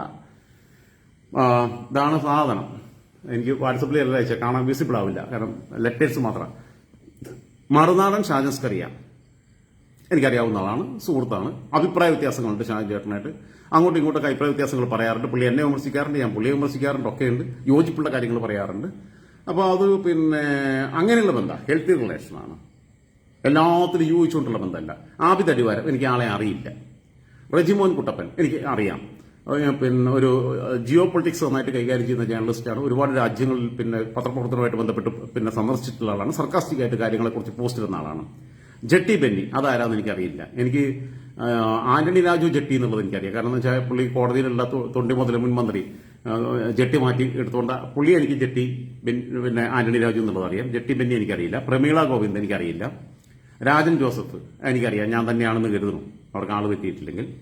JD എനിക്കറിയില്ല, ശ്രീധരൻ ഉണ്ണി എനിക്കറിയില്ല, ലസിത പാലക്കൽ ഞാൻ കണ്ടിട്ടുണ്ട്, എനിക്ക് പരിചയമില്ല. കാരണം ലസിത പാലക്കലിനെ ഞാൻ ഇടയ്ക്കൊക്കെ ചില പോസ്റ്റുകളൊക്കെ ശ്രദ്ധിച്ചിരുന്നു. അതിനുശേഷം സമീപകാലത്ത് അവർ പിന്നെ പൊളിറ്റിക്സ് ഒക്കെ പറയുന്നത് പിന്നെ അവരെ ഞാൻ ഫോളോ ചെയ്യാനോ അല്ലെങ്കിൽ സബ്സ്ക്രൈബ് ചെയ്യാനോ നിന്നിട്ടില്ല. കാരണം എന്ന് വെച്ചാൽ അവരുടെ എനിക്ക് പ്രത്യേകിച്ച് പൊളിറ്റിക്സ് ഒന്നും പഠിക്കാൻ ഇല്ല.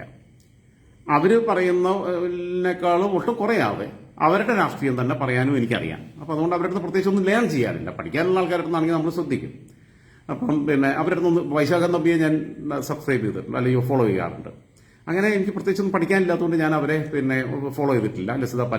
ലസിത പാലക്കലിന്റെ അടുത്ത കാലത്ത് ഞാൻ ഇടക്കാലത്ത് ശ്രദ്ധിക്കാറുണ്ടായിരുന്നു. ഇപ്പം ഞാനത് ശ്രദ്ധിക്കാറേയില്ല. കാരണം എന്ന് വെച്ചാൽ അവരെ 1-2 റീൽസ് ഷോർട്സ് ഒക്കെ കണ്ടപ്പം ഈ ശരീരഘടന കൂടി ഒന്ന് പ്രദർശിപ്പിക്കുന്ന ഒരു അവസ്ഥയിലേക്ക് പോയി. രാഷ്ട്രീയം പറഞ്ഞാൽ മാത്രം കാര്യമില്ല, അതിനപ്പുറത്തേക്ക് ഇതാണ് ഏറ്റവും നല്ലത്. എനിക്ക് തോന്നുന്നത് അതാണ് അവർക്ക് നല്ലത്. അവർ മോഡലിംഗ് രംഗത്തേക്ക് കടന്നു വരണം എന്നുള്ള അഭിപ്രായക്കാരൻ. അതിന് പറ്റിയ സംഭവങ്ങളൊക്കെ ഉണ്ട്. ഇത് മറ്റേ സംഗതികളൊക്കെ ഉണ്ട്. നമ്മളെ പിന്നെ മറ്റേ ഐഡിയ സ്റ്റാർ സിംഗറിൽ ജഡ്ജ് ചെയ്തിരുന്ന മറ്റേ ആളെ പേര് ഞാൻ മറന്നുപോയി. സംഗതികളൊക്കെ ഉണ്ട്. അപ്പം അവര് വീഡിയോ റീൽസ് പിന്നെ ഷോർട്സിന്റെ ഒക്കെ സ്റ്റൈൽ അങ്ങനെ പോയിട്ടുണ്ട്, ഡൈവേർട്ട് ചെയ്ത് പോയിട്ടുണ്ട്. അവരിപ്പോൾ അങ്ങനെയുണ്ട്. അവരെ സ്ട്രക്ചർ പിന്നെ ആളുകളുടെ മുമ്പിൽ നിന്ന് അറിയിക്കുക എന്നുള്ള അവസ്ഥയിലേക്ക് എത്തിയിട്ടുണ്ട്. കുഴപ്പമില്ല, അത് അവരുടെ കാര്യങ്ങൾ. എനിക്ക് അവരോട് വിരോധവുമില്ല, എനിക്ക് ഒരു വിരോധവുമില്ല, ഒരു കാര്യങ്ങളുമില്ല. എവിടെ ഉള്ള ഒരാൾ, പക്ഷെ ഞാൻ ഫോളോ ചെയ്യാറില്ല. ഇനി അതിന്റെ അടിയിൽ എഴുതിയിട്ടുള്ള സാധനങ്ങൾ അത് ഞാൻ പറഞ്ഞല്ലോ. എനിക്ക് ആകെ മറുനാടൻ ഷാജിസ് കറിയെയും പിന്നെ റിജിമോൻ കുട്ടപ്പനെയാണ് പേഴ്സണലി അറിയാവുന്നത്. ലസിത പാലക്കലിനെ കണ്ടിട്ടുണ്ട്. ബാക്കിയുള്ളവരെ ഒന്നും എനിക്കറിയില്ല. ആബിദ് അടിവാരം, ജെട്ടിവന്നി, പ്രമീള ഗോവിന്ദ്, JD, ശ്രീധരൻ, ഇത്രയും പേരെ എനിക്കറിയില്ല. അതിനടിയിൽ എഴുതിയിട്ടുള്ള വാക്കുകൾ: അല്പമെങ്കിലും കരുണ മനസ്സിലുള്ളവരെല്ലാം മറ്റെല്ലാം മറന്നു ദുരിതാശ്വാസ പ്രവർത്തകർക്ക് മനസ്സുകൊണ്ടെങ്കിലും ഒപ്പം നിൽക്കുമ്പോൾ അതിനെയൊക്കെ ഇല്ലാതാക്കാൻ, ശ്രദ്ധ വഴിമാറ്റിവിടാൻ, കൂട്ടായ്മ പൊളിക്കാൻ, ദുരിതാശ്വാസ സഹായം ഇല്ലാതാക്കാൻ സോഷ്യൽ മീഡിയ വഴി പരിശ്രമിച്ച കൊടും വിഷങ്ങളുടെ പേരുകളാണ് മുകളിൽ എഴുതി വെച്ചത്. കൂടുതലൊന്നും എഴുതുന്നില്ല. മലയാളിയുടെ കൂട്ടായ്മ ഈ വിഷജന്തുക്കളെയും അതിജീവിക്കുക തന്നെ ചെയ്യും. ഞാൻ എവിടെയാണ് വഴിതിരിച്ചു വിട്ടത്? ശിരൂരിലാവട്ടെ, വയനാട്ടിലാവട്ടെ, ഞാൻ അവിടെയാണ് ദുരിതാശ്വാസ പ്രവർത്തകരെ അപമാനിച്ചത്. ഞാൻ എവിടെയാണ് ശ്രദ്ധ തിരിച്ചുവിട്ടത്? ചോദ്യമാണ്. ഞാൻ എന്ത് തോന്നിയാസാണ് ഇതിനിടെ കാണിച്ചിട്ടുള്ളത്? പക്ഷെ ഇപ്പം ഞാൻ കാണിക്കുന്നത് പിന്നെ ഇവന്മാർ ചൊറിഞ്ഞോണ്ടാണ്. ഞാൻ പറഞ്ഞല്ലോ, തൊള്ളേൻ്റെ ഉള്ളിലേക്ക് കജിട്ടാലേ കുറച്ചേരൊക്കെ ഒന്നും ഇപ്പം കജ്ജി എടുക്കുന്നിരുന്നു. പിന്നെ ഇട്ട് കഴിഞ്ഞാൽ പിന്നെ കടിക്കാൻ കഴിയും. അത് ഏത് വാപ്പാണെങ്കിലും കടിക്കും. അതിലൊന്നും സംശയമൊന്നും വേണ്ട. അനക്കൊക്കെ പോയി പണി നോക്കാം. പക്ഷെ എനിക്ക് പറയണത് ഇട്ടോന്റെ പേര് ഞാൻ പറയുന്നില്ല, ഓനെ വല്ല ഫേമസ് ആക്കാൻ ഉദ്ദേശിക്കണമില്ല. ഇതിലുള്ള സംഭവം എന്താ വെച്ചാൽ ഇവർ ഈ പേജ് കൈകാര്യം ചെയ്യുന്ന അഡ്മിൻസ് ശ്രദ്ധിക്കട്ടായിരുന്നു. ഞാൻ പറഞ്ഞല്ലോ, ഷംസീറിന്റെ വിഷയത്തിൽ ഞാൻ അന്ന് ഇടാൻ നേരത്ത് ഇമാതിരി നോളത്ര എഴുതി വെച്ചാണ്ട് ഞാൻ അത് ഇടാൻ നേരത്ത് വേണ്ടാന്ന് പറഞ്ഞപ്പം പിന്നെ എന്നോട് കുറെ സുഹൃത്തുക്കളാണ് പറഞ്ഞു. ഞാൻ പറഞ്ഞ സാധനം ഇടാൻ പോവുകയാണ് പറഞ്ഞപ്പോൾ വേണ്ടെന്ന് പറഞ്ഞപ്പോൾ ഞാൻ എൻ്റെ അടുപ്പുള്ള സൗഹൃദങ്ങൾ പ്രവാസികളായിട്ടുള്ളവർ മെസ്സേജ് വഴി അപ്പം ഞാൻ ഇട്ടിട്ടില്ല. പക്ഷെ ഇപ്പം ചൊറിഞ്ഞപ്പോൾ ഞാനിപ്പോൾ ഊച്ചാളി ഷാജിന്റെ അടുത്ത് ഞാൻ പറയാൻ തന്നെ കരുതിയിട്ടുണ്ട്. എന്തിനാണ് ഇവർ ഈ പേജ്? പിന്നെ ഇവർ ചെയ്യുന്ന ചാരിറ്റി വലിയ സംഭവം. ദുരിതാശ്വാസ ഫണ്ടിനെതിരെ ഞാൻ ഈ വിഷയമായിട്ട് ബന്ധപ്പെട്ട് ഞാൻ പരസ്യമായി പോസ്റ്റ് ഇട്ടിട്ടില്ല. കഴിഞ്ഞ ദിവസം ഒരു വാട്സപ്പ് ഗ്രൂപ്പിനകത്തൊക്കെ പല വാട്സപ്പ് ഗ്രൂപ്പുകളിൽ എന്നെ ആഡ് ചെയ്തപ്പോൾ ഞാൻ പറഞ്ഞു ദുരിതാശ്വാസം എന്ന് പറഞ്ഞിട്ട് എനിക്ക് പേഴ്സണൽ എക്സ്പീരിയൻസ് ഉണ്ട്.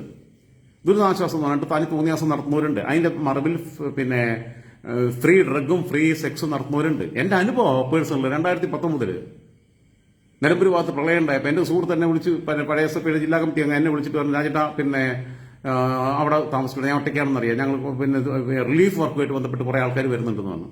ഒരു ട്രക്കിന് സാധനങ്ങളൊക്കെ കൊണ്ടുവന്ന് അതൊക്കെ നമ്മൾ പിന്നെ ഉണ്ടാക്കി. വൈകുന്നേരം ആയപ്പം ഇവർ വരുന്ന മൈക്ക് സിസ്റ്റം കാര്യങ്ങളൊക്കെ ആയിട്ടാണ് ഗാനമേള നടത്താൻ.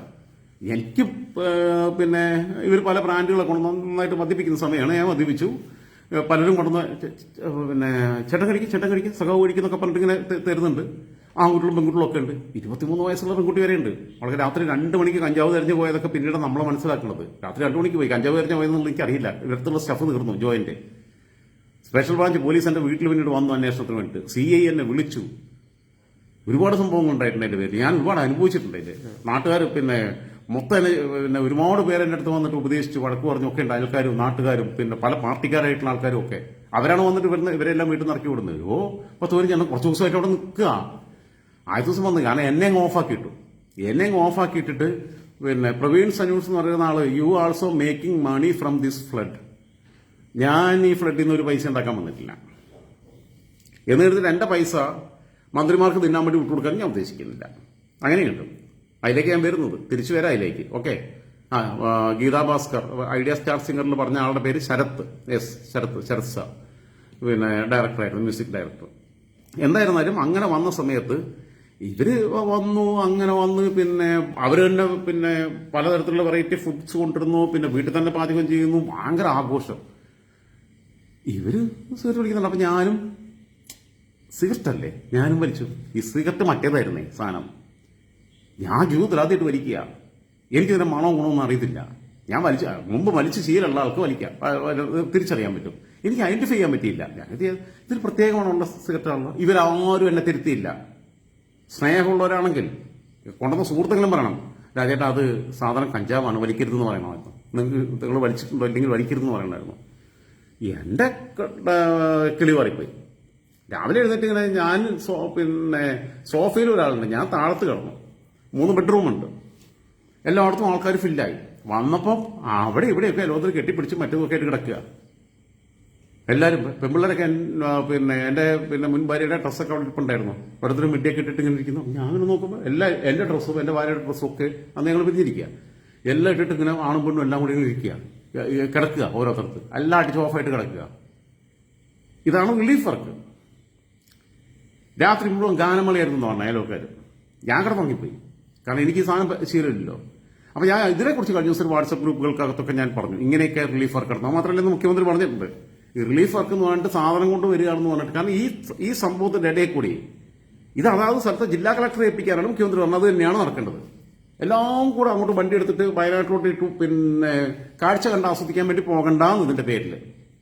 2, കവളപ്പാറ ദുരന്തത്തിന്റെയൊക്കെ മറവിൽ എത്ര ടൺ നാർക്കോട്ടിക് കള്ളക്കടത്ത് നടന്നിട്ടുണ്ടാവും.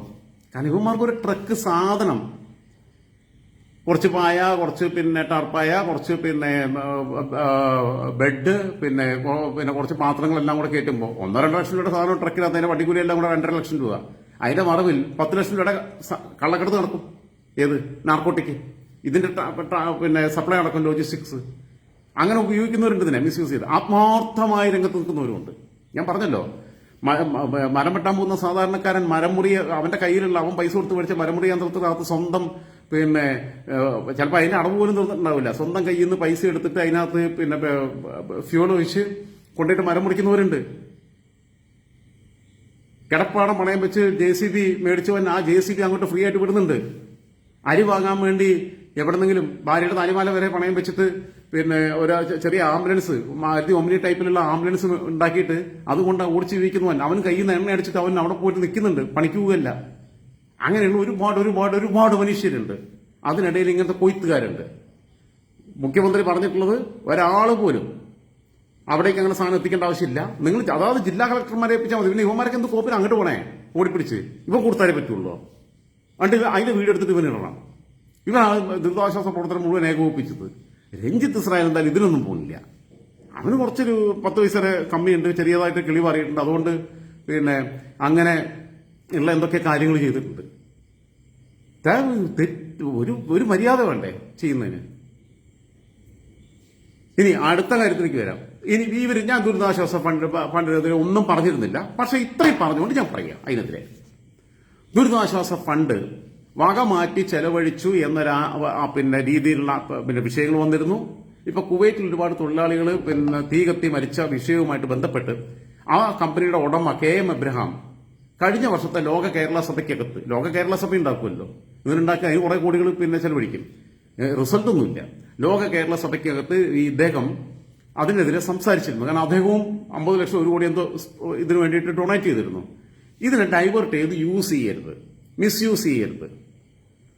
ഒരു ക്യാൻസർ രോഗി അല്ലെങ്കിൽ ബാക്കിയുള്ള ആൾക്കാരെ വരുമ്പോൾ അതിന് ലോക്കൽ സെക്രട്ടറിയുടെയും ബ്രാഞ്ച് സെക്രട്ടറിയുടെ കത്ത് പിടിച്ചു പോകേണ്ട ഗതികേട് ഉണ്ടാവരുത്. ഇത് പാർട്ടി ഫണ്ടല്ല, ഇത് പിന്നെ ജനങ്ങൾ കൊടുത്തിട്ടുള്ള ഫണ്ടാണ്. അത് സമഭാവനയോടെ വിവേചനമില്ലാതെ വിതരണം ചെയ്യേണ്ടതാണ്. ആരാണ് ഒറിജിനലി അർഹൻ? അവൻ BJP-കാരനായതുകൊണ്ടോ കോൺഗ്രസ്സുകാരനായതുകൊണ്ടോ ലീഗുകാരനായതുകൊണ്ടോ അവനെ ഡിസ്ക്രിമിനേറ്റ് ചെയ്ത് മാറ്റി നിർത്തിയോ മറ്റുള്ള ബാക്കിയുള്ള CPM-കാരാണെങ്കിൽ കൂടുതൽ ഫണ്ട് കൊടുക്കുകയോ ഒന്നും ചെയ്യരുത്. അർഹതയ്ക്കനുസരിച്ച് കാര്യങ്ങൾ കൈകാര്യം ചെയ്യണം എന്നുള്ളത് അദ്ദേഹം പറഞ്ഞതിന്റെ പുറത്ത് അദ്ദേഹത്തിന്റെ കമ്പനിയിൽ തീപിടുത്തുണ്ടായിട്ട് കുറെ മലയാളികൾ മരണപ്പെട്ടപ്പോൾ ആ സമയത്ത് കാരണഭൂതം പ്രസംഗിച്ചു അദ്ദേഹത്തിനെതിരെ. വളരെ മോശമായിട്ടുള്ള പരാമർശങ്ങൾ നടത്തി. കാരണം ഈ വൈരാഗ്യമായിരുന്നു. മരുമകനും മോക്കും കൂടി വെട്ടിത്തിന്നാൻ കൊടുത്തില്ല എന്ന് കൊടുക്കുന്ന പരിപാടിക്ക് അദ്ദേഹം കൂട്ടുന്നില്ല എന്നുള്ളതായിരിക്കും, എനിക്കറിയില്ല. KM എബ്രഹാം കരഞ്ഞുകൊണ്ടാണ് സംസാരിച്ചത് മാധ്യമങ്ങളോട് ഈ ദുരന്തത്തിന് ശേഷം. ഇവിടെ രവി പിള്ളയോ ലുലുക്കാക്കയൊക്കെ ചെയ്യുമോ? അവരൊക്കെ ചെയ്യുന്നതിനേക്കാളും വലിയ മാനുഷിക പ്രവർത്തനങ്ങൾ. നിങ്ങൾ അവരുടെയൊക്കെ സ്ഥാപനങ്ങളിൽ ജോലി ചെയ്യുന്നവരുടെ അടുത്തൊന്ന് സംസാരിക്കണം. എനിക്കറിയാം ഒരുപാട് പേരായിട്ട്. പക്ഷെ അവർക്ക് പിന്നെ ഞാൻ പറഞ്ഞു, നിങ്ങൾ ക്യാമറയുടെ മുമ്പിൽ വന്നിരിക്കുകയാണെങ്കിൽ ചെയ്യാം. അവർക്ക് പേടിയാണ്. അതുകൊണ്ടാണ്. എനിക്ക് പേടിയില്ല. എനിക്കൊരു ചുക്കും പേടിയില്ല. ലക്നൌവിൽ കേസ് കൊടുത്താലും ഡൽഹിയിൽ കേസ് കൊടുത്താലും എവിടെ കേസ് കൊടുത്താലും എനിക്ക് പിന്നെ അതിന് അപ്പീൽ ചെയ്യാൻ വക്കീലന്മാരില്ലാന്നുണ്ടെങ്കിൽ ജയിലിലാണ് പോകും. പുറത്തിറങ്ങുമ്പോൾ ഇതിനേക്കാൾ സ്ട്രോങ് ആയിരിക്കും ആയുസ് ഉണ്ടെങ്കിൽ, ഇവർ ജയിലിൽ നിന്നും ചെയ്തിട്ടില്ലെങ്കിൽ. അപ്പം അതായിരിക്കും ഞാൻ നിൽക്കണേ. പക്ഷെ അതിന് ഈ ആൾക്കാർക്ക് പിടിച്ച മനുഷ്യർക്ക് അതിന് ധൈര്യമില്ല. അതിനൊന്ന് ഫേസ് ചെയ്യാനുള്ള ധൈര്യമില്ല. ഞാൻ ഒറ്റയാനായതുകൊണ്ട് എനിക്ക് എന്തും ആവാമല്ലോ. മറ്റേത് അവരുടെ ഫാമിലി സഫർ ചെയ്യേണ്ടി വരും. എനിക്കെന്ന് വെച്ചാൽ എൻ്റെ അനിയത്തിമാർ രണ്ടുപേരും സെറ്റിൽഡ്. അതുകൊണ്ട് എനിക്കൊന്നും നോക്കാനില്ല. ഞാൻ ഒറ്റയ്ക്ക് വേണം. അപ്പം ഈ മനുഷ്യൻ അവിടെ ഈ വെന്ത് മരിച്ച മനുഷ്യർക്ക് എല്ലാ സഹായങ്ങളും ചെയ്തു കൊടുക്കുകയും അവരെ കുടുംബാംഗങ്ങൾ പോലെ നോക്കുകയും ചെയ്തതാണെന്നുള്ള അദ്ദേഹത്തിന്റെ രക്ഷപ്പെട്ട സ്റ്റാഫ് വരെ പറയുന്നുണ്ട്. മരിച്ചവരുടെ കുടുംബാംഗങ്ങൾ പറഞ്ഞു മീഡിയയോട്. മുതലാളി ഉത്തരവാദിയല്ല, ബോസ് ഉത്തരവാദിയല്ല, അദ്ദേഹം ഞങ്ങളൊക്കെ അങ്ങനെയാണ് അവരെ കെയർ ചെയ്തതെന്നുള്ളത് അവരൊക്കെ ഞങ്ങളോട് ഫോണിൽ പറയാറുണ്ട്. സ്റ്റാഫിനോട് പെരുമാറുന്ന രീതി, ഇടപെടുന്ന രീതി, അവർക്ക് എന്തെങ്കിലും ആവശ്യം വന്ന സഹായം ചെയ്യുന്നത് മാത്രമല്ല 4 വർഷത്തെ ശമ്പളം പ്രത്യേക ആനുകൂല്യമായിട്ട് നൽകും, ഇൻഷുറൻസ് ആനുകൂല്യം നൽകും, ഇവരുടെ ആശ്രിതർക്ക് അർഹരായവർക്ക് ജോലി നൽകും എന്നൊക്കെ പറയുന്ന ഏത് കമ്പനി മുതലാളിയുണ്ട്. അവിടെയാണ് ഇവർ പോയിട്ട് 3 ദിവസം കാണിച്ച്. അടുത്ത ദുരിതാശ്വാസ ഫണ്ടിലേക്ക് മന്ത്രിമാർ 1 മാസത്തെ ശമ്പളം പിന്നെ നൽകും. ഇതൊരു ക്യാമ്പയിന്റെ തുടക്കം. ഞാൻ പറഞ്ഞ മന്ത്രിമാർ 1 മാസത്തെ ശമ്പളം അല്ലല്ലോ. മന്ത്രിമാർക്ക് എന്തിനാ ഇത്ര ശമ്പളം? ഇതൊരു ക്രോർപതി ഗവൺമെന്റ് ആണെന്നേ. മന്ത്രിസഭയിലെ 80% ആൾക്കാരും കോടീശ്വരന്മാരാ. 1 കോടി റെക്കോർഡിക്കലായിട്ടുള്ള പിന്നെ സ്വത്തുണ്ടെന്ന് പറഞ്ഞു കഴിഞ്ഞാൽ 10 കോടിയുടെ സ്വത്താണ്. നമ്മൾ 10 ലക്ഷത്തെ സ്ഥലം മേടിച്ച 1 ലക്ഷത്തിന്റെ പിന്നെ സ്റ്റാമ്പ് പേപ്പർ കാണിച്ചിട്ട് 1 ലക്ഷത്തിന്റെ പിന്നെ വില കാണിച്ചിട്ടാണ് അവിടുത്തെ അടിസ്ഥാന വില എന്താ അങ്ങനെ സംഭവം ഉണ്ട് അതിന് പിന്നെ വില്ലേജ് ഓഫീസിൽ അത് വെച്ചിട്ട് ആണ് രജിസ്റ്റർ ചെയ്യുന്നത്. യഥാർത്ഥ ഡീല് വേറെയാ എല്ലായിടത്തും, കേരളത്തിൽ എല്ലായിടത്തും. ആരും തട്ടിപ്പടത്തുന്നില്ല എന്നും പറയണ്ട. ക്രിസ്ത്യാനി ആയാലും ഹിന്ദു ആയാലും മുസ്ലിം ആയാലും ഒക്കെ ഈ തട്ടിപ്പന്നെ നടത്തുന്നത്. ചർച്ചിന് വേണ്ടി സ്ഥലം മേടിക്കുമ്പോഴും മോസ്കിന് വേണ്ടി സ്ഥലം മേടിക്കുമ്പോഴും അമ്പലത്തിന് വേണ്ടി സ്ഥലം മേടിക്കുമ്പോഴും ഈ തട്ടിപ്പ് നടത്തുന്നുണ്ട്. കോൺഗ്രസ് ഓഫീസിന് വേണ്ടി സ്ഥലം മേടിക്കുമ്പോഴും CPM ഓഫീസിന് വേണ്ടി സ്ഥലം മേടിക്കുമ്പോഴും ലീഗ് ഓഫീസിന് വേണ്ടി സ്ഥലം മേടിക്കുമ്പോഴും BJP ഓഫീസിന് വേണ്ടി സ്ഥലം മേടിക്കുമ്പോഴും ഈ തട്ടിപ്പ് നടക്കുന്നുണ്ട്. സ്ഥലം മേടിക്കുമ്പോൾ സ്റ്റാമ്പ് തട്ടിപ്പ് നടക്കുന്നുണ്ട്, സ്റ്റാമ്പ് ഡ്യൂട്ടി തട്ടിപ്പ്. ആരും കള്ളന്മാരല്ല എന്നൊന്നും പറയണ്ട. എല്ലാവരും അഴിമതിക്കാരാ, എല്ലാവരും കള്ളന്മാരാ. ഞാൻ നിങ്ങൾക്ക് ഉൾപ്പെടെയുള്ളവരൊക്കെ എല്ലാ വൃത്തികളും കാണിക്കുന്നുണ്ടെന്നേ. എന്നിട്ട് വലിയ മാന്യന്മാരായിട്ടൊന്നും ആരും വലിയ വർത്താനം പറയണ്ട, ഒരു മലയാളിയും പറയണ്ട. പക്ഷെ സന്തോഷകരമായിട്ടുള്ള കുറെ വാർത്തകളൊക്കെ ഉണ്ട് അവിടെ നിന്ന്. ഒരാളുടെ പോസ്റ്റ് ചെയ്യാൻ കണ്ടെന്ന് എന്റെ കണ്ണം നനഞ്ഞില്ല, എനിക്ക് കരച്ചിലും വരുന്നില്ല. ഞാൻ ഈ വിഷയം തുടക്കം തൊട്ട് എനിക്ക് കരച്ചിലും വന്നിട്ടില്ല. എന്റെ പപ്പയും അമ്മയും മരിച്ചവരെയും പിടിച്ചിരുന്നത്.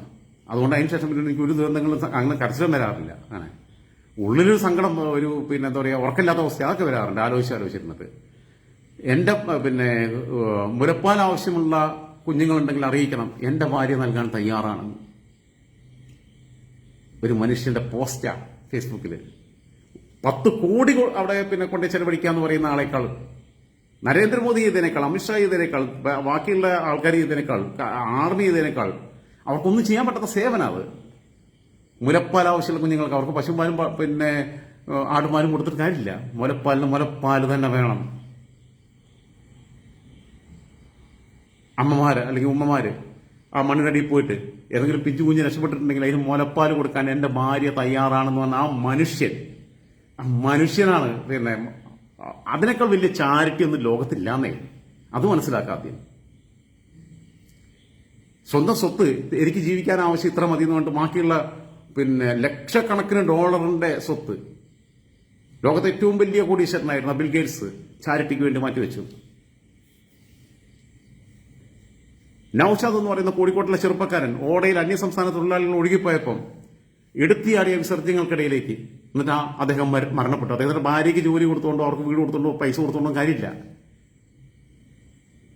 ആ ചെറുപ്പക്കാരന്റെ മനസ്സിന്റെ ഒരവസ്ഥ അപ്പൊ എടുത്തു ചാടുകയാണ് ചെയ്യുന്നത്. ആരാണ് പോയതെന്ന് പോലും അറിയില്ല. ഒരു മനുഷ്യനാണ് ഒഴുകിപ്പോകുന്നത്. അയാൾ വേണമെങ്കിൽ ഒരു പട്ടി ഒഴുകിപ്പോയാലും രക്ഷപ്പെടുത്തും. ആ നൌഷാദാണ് ചാരിറ്റിയുടെ ഏറ്റവും വലിയ മഹത്തായിട്ടുള്ള അടയാളം. കുഷ്ഠരോഗികൾക്കിടയിൽ ഒരു ദ്വീപിൽ പോയിട്ട് കുഷ്ഠരോഗം വ്യാപിച്ച ദ്വീപിൽ പോയിട്ട് പ്രവർത്തിച്ച് ക്രിസ്ത്യൻ പുരോഹിതൻ ഫാദർ ഡാമിയൻ എന്നാണ് തോന്നുന്ന പേര്. അവരെ ശുശ്രൂഷിച്ച് എല്ലാവരും ഒഴിവാക്കി അവരെ ശുശ്രൂഷിച്ച് അവസാനം കുഷ്ഠരോഗം ബാധിച്ച് മരിച്ച ഡാമിയനാണ് യഥാർത്ഥ ചാരിറ്റി പ്രവർത്തകൻ. അവരുടെ മുമ്പിൽ ഞാനും നിങ്ങളൊന്നും ഒന്നല്ലാന്നേ. ഞാനിവിടെ ഇപ്പോഴും വയനാട്ടിലേക്ക് പോയിട്ടില്ല, ഞാനിവിടെ ഇരിക്കുക. നിലമ്പൂരിക്ക് പോയിട്ടില്ല, ഞാൻ ഇവിടെ ഇരിക്കുക. ഇവിടെ ഇരുന്ന് ചെയ്യുക. ആലോചിച്ച് നോക്കൂ. നമ്മളൊക്കെ പുഴുക്കള ഇവരെ മുമ്പില്. ഇവരാണ് മനുഷ്യര്. ഇവരാണ് യഥാർത്ഥത്തിൽ ചാരിറ്റി പ്രവർത്തനം നടത്തുന്നവര്. അവരുടെ മുമ്പിൽ എന്താ നമ്മള്? എന്നിട്ടാണ് ഇവിടെ കിടന്നിട്ട് ഈ വലിയ വർത്താനൊക്കെ പറയുന്നത്. ഈ കെ എം അബ്രഹാമിനെതിരെയൊക്കെ കാരണഭൂതം പറഞ്ഞിട്ടുള്ള വർത്താനൊക്കെ ഒന്ന് ആലോചിച്ച് നോക്കണം. ദുരിതാശ്വാസ ഇപ്പൊ ഇന്ന് തന്നെ ഞാൻ കണ്ടൊരു കാര്യമുണ്ട്. ഒരു താത്ത അവിടെ പോയിട്ട്, ആ താത്ത അത്യാവശ്യം ചാരിറ്റി തട്ടിപ്പിന് കുപ്രസിദ്ധി അറിയിച്ച താത്തയാണ്. ആശുപത്രിയിൽ അവിടെ ഇവിടെയൊക്കെ പോയിട്ട് ഇന്ന സാധനങ്ങൾ ആവശ്യമുണ്ട്, സ്ത്രീകൾക്ക് ഇത് വേണമെന്ന് പറഞ്ഞിട്ട് അവിടെയുള്ള ആൾക്കാരുടെ അടുത്ത് ഇന്റർവ്യൂ നടത്തുക. ഓൺലൈൻ മീഡിയയാണ്, അല്ല താത്തയുടെ സ്വന്തം പേജാണ്. താത്ത ചാരിറ്റി തട്ടിപ്പിന് കുപ്രസിദ്ധി അറിയിച്ച താത്തയാ, പേരൊന്നും പറയുന്നില്ല. ഇനിയിപ്പോ പോവും, കുന്നുപറമ്പിൽ പോവും, സുശാന്ത് പോവും, സുശാന്ത് നിലമ്പൂര് എത്ര കേസിൽ പ്രതിയപ്പം ഫിറോസ് കുന്നുപറമ്പിൽ പോവും. ഇവന്മാരെല്ലാം തട്ടിപ്പൊടുങ്ങും. ഇവർക്കൊന്നുമല്ല പൈസ കൊടുക്കേണ്ടത്. പിന്നെ ദുരിതാശ്വാസ നിധി മുഖ്യമന്ത്രിയുടെ ദുരിതാശ്വാസ നിധി എന്തിനാ ഡൈവേർട്ട് ചെയ്യണേ? ഇവർ ചെലവ് ചുരുക്കാൻ തന്നെ ഇവിടുത്തെ എല്ലാ റീബിൽഡിംഗ് നടക്കുന്നേ. മുഖ്യമന്ത്രിയുടെ ദുരിതാശ്വാസ നിധി എന്ന് പറഞ്ഞിട്ട് പിന്നെ ഇവിടുത്തെ പ്ലാൻ സെക്രട്ടറിയുടെ കത്തും പിടിച്ചു പോകണം. അതിന് നിൽക്കണ്ട.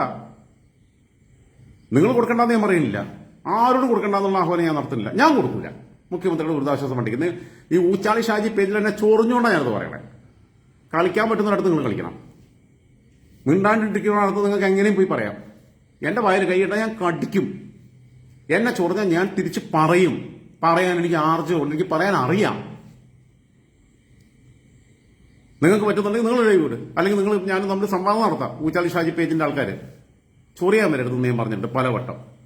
കെ വി തോമസ് എന്ന് പറയുന്ന ഒന്നും കൊള്ളാത്ത ഒരു സാധനത്തിനെ കൊണ്ടുവന്നിട്ട് പിന്നെ ഡൽഹിയിൽ ക്യാബിനറ്റ് റാങ്കോടുകൂടി കേരള സർക്കാരിന്റെ പ്രതിനിധിയാക്കിയിട്ട് കുറെ സ്റ്റാഫിനെ കൊടുത്തിട്ടുണ്ട്. എത്ര ലക്ഷം ഒരു മാസം സംസ്ഥാനത്തിന് അധിക ബാധ്യത വരുന്നത്? മന്ത്രിമാരെ പേഴ്സണൽ സ്റ്റാഫ് 30 പേര്, 27 പേര്. ഈ രാജ്യം മുഴുവൻ നോക്കുന്ന കേന്ദ്രമന്ത്രിമാരെ പേഴ്സണൽ സ്റ്റാഫിൽ 15 പേര്, 10 പേരേ ഉള്ളൂ. ഇവിടെ മാത്രമേ ഉള്ളൂ ഇത്രേ. എന്തുകൊണ്ട് അവർ ചെയ്യുന്നത്? 10ാം ക്ലാസ് പഠിച്ചവരും പിടിച്ചുകൊണ്ടാക്കും. ആകെ എന്ന് വെച്ചാൽ നാളെ കല്ലെറിയലിലും ബസ്സിന് പൊതുമുതൽ നശിപ്പിക്കലിലും എതിർ പാർട്ടിക്കാരെ രക്ഷാപ്രവർത്തനം നടത്തല്ലോ. ഏത് ഇടിച്ച് രക്ഷാപ്രവർത്തനം നടത്തുക, വികലാംഗനെ വരെ. അതിലും വൈദഗ്ധ്യമുള്ള ആളുകളെ കൊണ്ടുവന്നിട്ട് പേഴ്സണൽ സ്റ്റാഫിലാക്കാൻ ഗുണ്ടകളെ വേണം, ബോംബുണ്ടാക്കാൻ ഗുണ്ടകളെ വേണം. അതിനു വേണ്ടിയിട്ട് കൃപേഷ് ശരത്ലാൽ എന്ന് പറയുന്ന 2 യൂത്ത് കോൺഗ്രസിന്റെ പുറത്തായിരുന്ന ചെറുപ്പക്കാരെ, അതേപോലെ അരിൽ ശുക്കൂർ എന്ന് പറയുന്ന മുസ്ലിം ലീഗിന്റെ ചെറുപ്പക്കാരനെ, കതിരൂർ മനോജ് എന്ന് പറയുന്ന BJP-കാരനെ ഒക്കെ ബോംബെറിഞ്ഞും വെട്ടിയും ഒക്കെ കൊന്ന ആളുകൾക്ക് വേണ്ടി കേസ് നടത്താൻ വേണ്ടി സംസ്ഥാന ഖജനാവിൽ നിന്ന് കോടികൾ മുടക്കുക പോരെ? ആ പൈസ എന്തിനാ മുടക്കണേ? അതെടുത്ത് വയനാട്ടിനെ റീബിൽഡ് ചെയ്യടോ. കാരണം കോടീശ്വരന്മാരാണല്ലോ ഇവന്മാരെല്ലാം. മന്ത്രിസഭയിലുള്ള 80%. ഇവന്റെയൊക്കെ ബാങ്ക് അക്കൗണ്ടിലുള്ള പൈസയുടെ പലിശ കൊണ്ട് തന്നെ അവനൊക്കെ ജീവിക്കാലോ. ഇവനൊന്നും ജനസേവകനല്ല, പൊതുസേവകനല്ല. ശമ്പളം മേടിച്ചല്ലേ പണിയെടുക്കണേ? നിങ്ങളെ ഉദ്യോഗസ്ഥന്മാരാണ്. ഞങ്ങൾ ഞാൻ ഉൾപ്പെടെയുള്ളവരുടെ നികുതി പണം കൊണ്ട് നിങ്ങൾ ശമ്പളം മേടിക്കുന്ന പൊതുപ്രവർത്തകരാണെന്ന് എങ്ങനെ പറയാ? MLA-മാർക്കൊക്കെ ഒരു മര്യാദ ശമ്പളം കൊടുക്കണം. അതും സാമ്പത്തിക ശേഷി നോക്കിയിട്ട്. മാത്യു കുഴൽനാടൻ MLA ബില്യനേറാ. എന്തിനാ പൈസ കൊടുക്കണേ? ബി അബ്ദുറഹ്മാൻ മന്ത്രി ശതകോടീശ്വരനല്ല, ഔദ്യോഗിക കണക്ക് പ്രകാരം ശതകോടീശ്വരനല്ല, ദശകോടീശ്വരനാണ്. പക്ഷെ ഇവർക്കൊക്കെ എന്തിനാ ശമ്പളം കൊടുക്കണേ? എന്നാ പൊതുസേവകൻ എന്ന് പറയരുത്. പൈസയ്ക്ക് പണിയെടുക്കുന്നു. തെങ്ങ് കയറാൻ ആളെ വിളിച്ച തെങ്ങുമ്പോൾ കയറി കഴിഞ്ഞാൽ നമ്മൾ പൈസ കൊടുക്കും. മന്ത്രിയായിട്ടിരിക്കുന്നു, അതിന് പൈസ കൊടുക്കുന്നു. MLA-മാർക്കൊക്കെ സാമ്പത്തികമായിട്ട് ശേഷിയില്ലാത്തവർക്ക് കൊടുക്കണം. കാരണം അവർക്ക് പൊതുസേവനം നടക്കുമ്പോൾ അവർക്ക് വീട്ടിൽ അരി മേടിക്കണം. ഞാൻ ഇന്ന് ഒരു ചാനലിൽ വീട്ടിലെ ചർച്ചയിൽ പങ്കെടുത്തപ്പോൾ പറഞ്ഞ പോലെ അംഗൻവാടി ടീച്ചർമാർക്ക് കൊടുക്കുന്നത് തുച്ഛമായ പൈസ. അവർക്ക് കുഞ്ഞുങ്ങളുടെ അപ്പി വരെ കോരണം, കഴുകണം. കോളേജ് അധ്യാപകർക്ക് ലക്ഷങ്ങൾ മാസം ശമ്പളം. പണിയെടുക്കുന്നത് ഇവര് കുട്ടികളെ എന്ന് പറഞ്ഞ് പഠിപ്പിച്ചു കൊടുക്കണം. ഈ പഠിപ്പിച്ച കുട്ടികൾക്ക് മനസ്സിലായില്ലെങ്കിലും കുഴപ്പമില്ല, പകുതി സമരം നടത്തിയിട്ടും ബാക്കിയുള്ളതായിട്ട് പുറത്തായിരിക്കും. ഇവന്മാർ പോയിട്ട് എന്തെങ്കിലും പോയി പറയുന്നു. അങ്ങനെ UGC സ്കെയിലുള്ളവർക്ക് വലിയ ലക്ഷങ്ങൾ. ഇവർക്കും മര്യാദ ജീവിക്കാനുള്ള ശമ്പളം കൊടുക്കണം. MLA-മാർക്കും MP-മാർക്കും ഭീമമായ ശമ്പളം, വണ്ടി സൗകര്യങ്ങളെല്ലാം, പെട്രോൾ, ഫ്യൂവൽ അലവൻസ്, ബാക്കിയുള്ളതെല്ലാം ഉണ്ട്, ഫോൺ അലവൻസ് എല്ലാം ഉണ്ട്, ഓഫീസ് അലവൻസ്. ഈ നാട്ടിൽ കിടന്ന് പണിയെടുക്കുന്ന, എന്നിട്ടും നാട്ടുകാരിടന്ന് ഒരു 10 വീട് റിപ്പയറിന് അപേക്ഷ ഉണ്ടെങ്കിൽ 2 ഉണ്ടാവുള്ളൂ ഒരു വാർഡിൽ. കിട്ടാത്ത 8 പേര് പള്ളു കേൾക്കുന്ന പഞ്ചായത്ത് മെമ്പർമാർക്ക് 7,000 രൂപ 8,000 രൂപ കൊടുക്കുന്നു. അവർക്ക് മര്യാദ ജീവിക്കാനുള്ള 15,000 രൂപ കൊടുക്കണം. ഇവന്മാരെ ശമ്പളം വെട്ടി കുറയ്ക്കണം. മേരയിൽ ഇരിക്കുന്നവന്റെ ഈ മന്ത്രിമാർക്ക് എന്തിനാ? AK ബാലൻ പറഞ്ഞു, പിണറായി വിജയൻ കുടുംബസമേതം വിദേശത്തേക്ക് ടൂർ പോയപ്പോൾ അദ്ദേഹത്തിന്റെ സ്വന്തം കയ്യിൽ നിന്നാണ് പൈസ എടുത്ത് പോകുന്നത്. അദ്ദേഹത്തിന് മുഖ്യമന്ത്രി എന്ന നിലയിൽ ഒരു മാസം 1.25 ലക്ഷം രൂപയോളം വരുമാനമുണ്ട്. ഏത് നമ്മളെ പൈസ? ഇയാൾക്ക് എന്തിനാ പൈസ കൊടുക്കണേ? കാറ് നമ്മളത്, കാറിനുള്ള എണ്ണ നമ്മളത്, കാർ ഓടിക്കുന്ന ഡ്രൈവറുടെ ശമ്പളം നമ്മളത്, വീട്ടിലെ കുക്കിന്റെ ശമ്പളം നമ്മളത്, വീട്ടിലെ പിന്നെ ചെടി നോക്കുന്ന ആളെ ശമ്പളം നമ്മളത്, വീട്ടിലെ പശുവിനെ കറക്കുന്ന ക്ലിഫ് ഹൗസിലെ VIP പശുക്കളെ കറക്കുന്ന ആളുടെ ശമ്പളം നമ്മളത്, കുളിക്കാൻ പോകുന്ന നീന്തൽ കുളത്തിന്റെ ചെലവ് ഉണ്ടാക്കിയതിന്റെ ചെലവ് നമ്മളത്, മതിൽ കെട്ടിയതിന്റെ ചെലവ് പൈസ നമ്മളത്, പശുവിനെ മേടിച്ച പൈസ നമ്മളത്, പശുവിനെ തൊഴുത്ത് നവീകരിച്ചതിന്റെ പൈസ നമ്മളത്. വീട്ടിൽ ആർക്കെങ്കിലും സൽക്കാരം കൊടുത്തു കഴിഞ്ഞാൽ, ചായ സൽക്കാരം ആയാലും ഇപ്പൊ 2 പെഗ് മേടിച്ചു കൊടുത്താലും സൽക്കാരം, ഗസ്റ്റിലെ അതിഥികൾക്ക് സൽക്കാരം നൽകിയതിന്റെ ചെലവ് നമ്മളത്. വീട്ടിലെ കർട്ടൻ, നമ്മളൊക്കെ കർട്ടൻ പിന്നെ ആഴ്ചയിലാണെങ്കിൽ 10 ദിവസം കൂടുമ്പോൾ ഒന്ന് കഴുകും, പൊടി പിടിക്കുന്നുണ്ട്. വേനൽക്കാലത്ത് തന്നെ, മഴക്കാലത്ത് ചിലപ്പോൾ ഒരു മാസമായിട്ട് എന്റെ കർട്ടൻ കഴിഞ്ഞ ദിവസം ഞാൻ കഴിയത് കർട്ടനുകളെല്ലാം എടുത്തിട്ട് കർട്ടൻ കഴുകുക. ഇവർക്ക് കർട്ടൻ പൊടി പിടിച്ചു കഴിഞ്ഞാൽ അവന്റെ കർട്ടൻ മാറ്റില്ല. PWD ഒക്കെയാണ് ഇവരെ മെയിൻ്റനൻസിന്റെ ഉത്തരവാദിത്വം. അങ്ങനെ ചെയ്യുന്ന ഈ ഊച്ചാളി ഷാജിമാരുടെ നേതാക്കന്മാർക്ക്, ഊച്ചാളി ഷാജിനെ ഇവർ തള്ളിപ്പറഞ്ഞിട്ടോ, MP ജയരാജൻ തള്ളിപ്പറഞ്ഞിരുന്നു. പാർട്ടിയുടെ ഔദ്യോഗിക പേജൊന്നുമല്ല, പാർട്ടിക്കെതിരെ പ്രവർത്തിക്കുന്നവരാണെന്നൊക്കെ. അങ്ങനെ അഡ്ജസ്റ്റ്മെന്റ എന്തോ ആവട്ടെ. ഇവര് പിന്നെ ഇതെല്ലാ സൗകര്യങ്ങളും ഉണ്ടാവുമ്പോൾ പിന്നെ 1.25 ലക്ഷം രൂപ കൊടുക്കണേന്നായി. 1.25 എന്നുള്ളതിൽ ഒരു 5,000 രൂപ കഴിച്ചിട്ട് നമ്മളെ സൗകര്യത്തിന് കണക്കൂട്ടാൻ വേണ്ടി 1.20 കൂട്ടാം. 1,20,000 ഡിവൈഡ് ബൈ 30, ഒരു ദിവസം 4,000 രൂപ കൊടുക്കുക. എന്തിനാ കൊടുക്കണേ? ആ പൈസക്ക് വിദേശത്ത് ടൂർ പോവുക, ആസ്വദിക്കുക. പിന്നെ എവിടെ ടൂർ പോയാലും, ഉഗാണ്ടയിൽ പോയാലും, നൈജീരിയയിൽ പോയാലും, ഏതോപ്യയിൽ പോയാലും, പിന്നെ സിറിയയിൽ പോയാലും, റഷ്യയിൽ പോയാലും ഒക്കെ തിരിച്ചു വരുമ്പോൾ ദുബായ് വഴി വരണം. ഏർപ്പാട് മുഴുവൻ അവിടെയാണ്. അപ്പൊ അതുകൊണ്ട് ദുരിതാശ്വാസ ഫണ്ടിൽ, മുഖ്യമന്ത്രി ദുരിതാശ്വാസ ഫണ്ടിലേക്ക് ഒരു പൈസ കൊടുക്കാൻ ഉദ്ദേശിക്കുന്നില്ല. ഞാൻ പറയുന്നത് അവിടെ ദുരിതാശ്വാസ ഫണ്ടിന് വേണ്ടിയിട്ട് ചെയ്യേണ്ടുന്ന സാധനം, അവിടെ ഒരു സർവകക്ഷി, എല്ലാ കക്ഷികളിലും രാഷ്ട്രീയ പാർട്ടികളിലും പെട്ട ഓരോ പ്രതിനിധികൾ, അവിടുത്തെ മഹല്ല് കമ്മിറ്റിയുടെ പ്രതിനിധി, അല്ലെങ്കിൽ അവിടുത്തെ പിന്നെ ഉസ്താദ്, അവിടുത്തെ അമ്പല കമ്മിറ്റിയുമായിട്ട്, ക്ഷേത്ര കമ്മിറ്റിയുമായിട്ട് ബന്ധപ്പെട്ട ഒരു പ്രതിനിധി, അതേപോലെ തന്നെ അവിടുത്തെ ഇടവക പള്ളിയുണ്ടെങ്കിൽ അതിന്റെ ഒരു പ്രതിനിധി, അവിടുത്തെ സാമൂഹ്യ പ്രവർത്തകരായിട്ടുള്ള നിരീശ്വരവാദികൾ അങ്ങനെയുള്ളവരുണ്ടെങ്കിൽ അവരുടെ പ്രതിനിധി, അതേപോലെ തന്നെ റിട്ടയർഡ് ആയിട്ടുള്ള അധ്യാപകർ ഉൾപ്പെടെയുള്ള ബാക്കിയുള്ള സർക്കാർ ജീവനക്കാർ അങ്ങനെ ആരെങ്കിലും ഒക്കെ ഉണ്ടെങ്കിൽ, റിട്ടയർഡ് ആർമിക്കാരൊക്കെ ഉണ്ടെങ്കിൽ അവരിൽ നിന്ന് കുറച്ച് പേരെ, കാരണം അവരെന്ന് വെച്ചാൽ ഫുൾ ടൈം വർക്കേഴ്സ് ആവും. റിട്ടയർഡ് അധ്യാപകർ എന്ന് പറഞ്ഞാൽ അവർ പ്രത്യേകിച്ച് LP സ്കൂൾ അധ്യാപകരോ അല്ലെങ്കിൽ UP സ്കൂൾ അധ്യാപകർക്ക് റിട്ടയർഡ് ആയി കഴിഞ്ഞാൽ അവർ ഈ സ്ഥലക്കച്ചവടത്തിനും ബാക്കിയുള്ളതിനും വേറെയുള്ള പരിപാടിക്കൊന്നും പോവില്ല. അവർ നാട്ടിൽ പൊതുപ്രവർത്തനമായിട്ട് നടക്കാനുള്ളവരെ, അല്ലെങ്കിൽ നമ്മുടെ സ്കൂൾ മാഷന്മാരുടെ രീതി അതാണ്.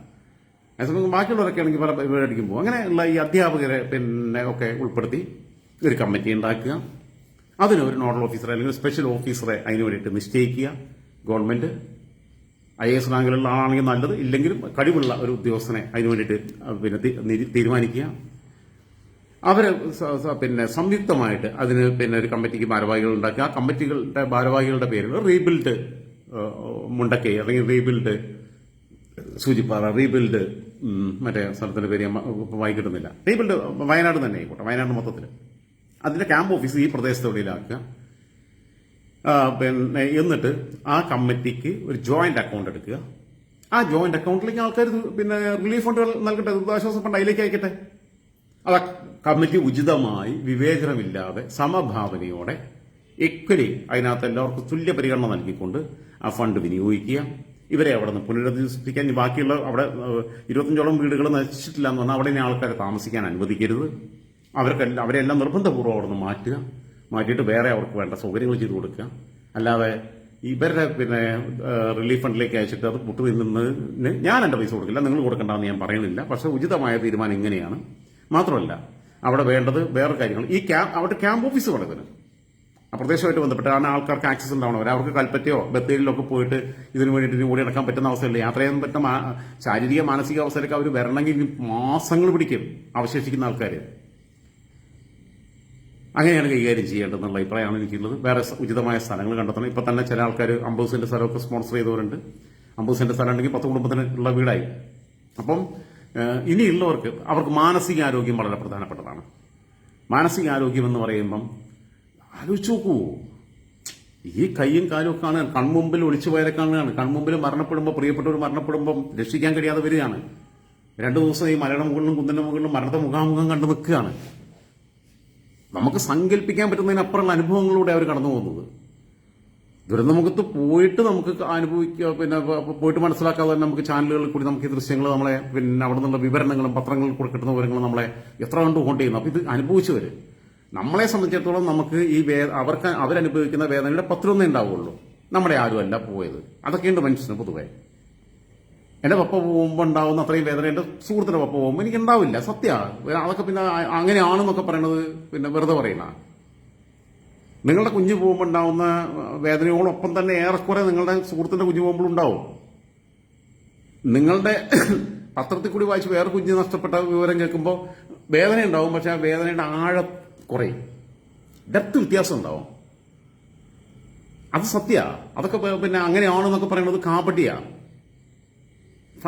ഇതൊരു സത്യമാണ്. നമ്മളെ മറ്റേത് നമ്മൾ ഒരുമിച്ചിരുന്ന ഒരുപാട് നിമിഷങ്ങൾ നമ്മളെ മനസ്സിൽ ഓർമ്മയുണ്ടാവും, ഓർമ്മകളിലൂടെ കടന്നു പോകും.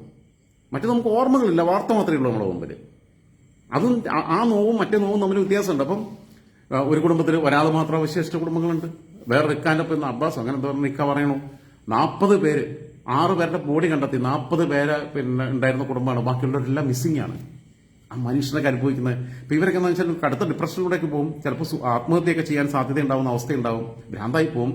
അതുകൊണ്ട് ചെയ്യേണ്ടത് അവിടെ ചെയ്യേണ്ട, അടിയന്തരമായി ചെയ്യേണ്ടത് നമ്മൾ ബാക്കിയുള്ള മെഡിക്കൽ സംഘങ്ങളൊക്കെ ഉണ്ടാവുന്ന പോലെ തന്നെ അവിടെ ഒരു സൈക്കാട്രിക് ക്ലിനിക്ക് ഗവൺമെന്റിന്റെ ആഭിമുഖ്യത്തിൽ അവിടെ സ്ഥിരമായൊരു ക്ലിനിക്ക് 1 വർഷത്തേക്കെങ്കിലും അവിടെ പ്രവർത്തിക്കണം, ആ പ്രദേശവുമായിട്ട് ബന്ധപ്പെട്ട്.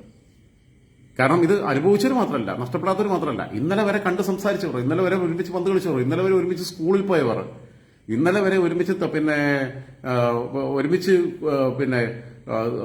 കുളിക്കടവിൽ പിന്നെ സംസാരിച്ചിരുന്നവർ, ഒരുമിച്ച് സിനിമ കാണാൻ പോയിട്ടുള്ളവർ, ഒരുമിച്ച് രാഷ്ട്രീയ പ്രവർത്തനം നടത്തിയിട്ടുള്ളവർ, ഏത് പാർട്ടിയോ ഇതാവട്ടെ, ഒരുമിച്ച് പിന്നെ അമ്പലത്തിൽ പോയവർ, ഒരുമിച്ച് നിസ്കരിച്ചവർ ഒക്കെ നഷ്ടപ്പെട്ട് എന്നും കണ്ടുകൊണ്ടിരുന്ന മനുഷ്യർ, ഒരുമിച്ച് പിന്നെ ചായക്കടയിലിരുന്ന് പരസ്പരം തർക്കിച്ചവർ ഒക്കെ നഷ്ടപ്പെട്ടു പോകുമ്പം ഈ ബന്ധുക്കൾക്ക് മാത്രമല്ല, അല്ലാതെ ആ നാട്ടുകാർക്ക് മൊത്തത്തിൽ ഉണ്ടാകുന്ന ഒരു മാനസികാഘാതമുണ്ട്. ഒരു നാട് മുഴുവൻ ഒളിച്ചു പോയിരിക്കുക.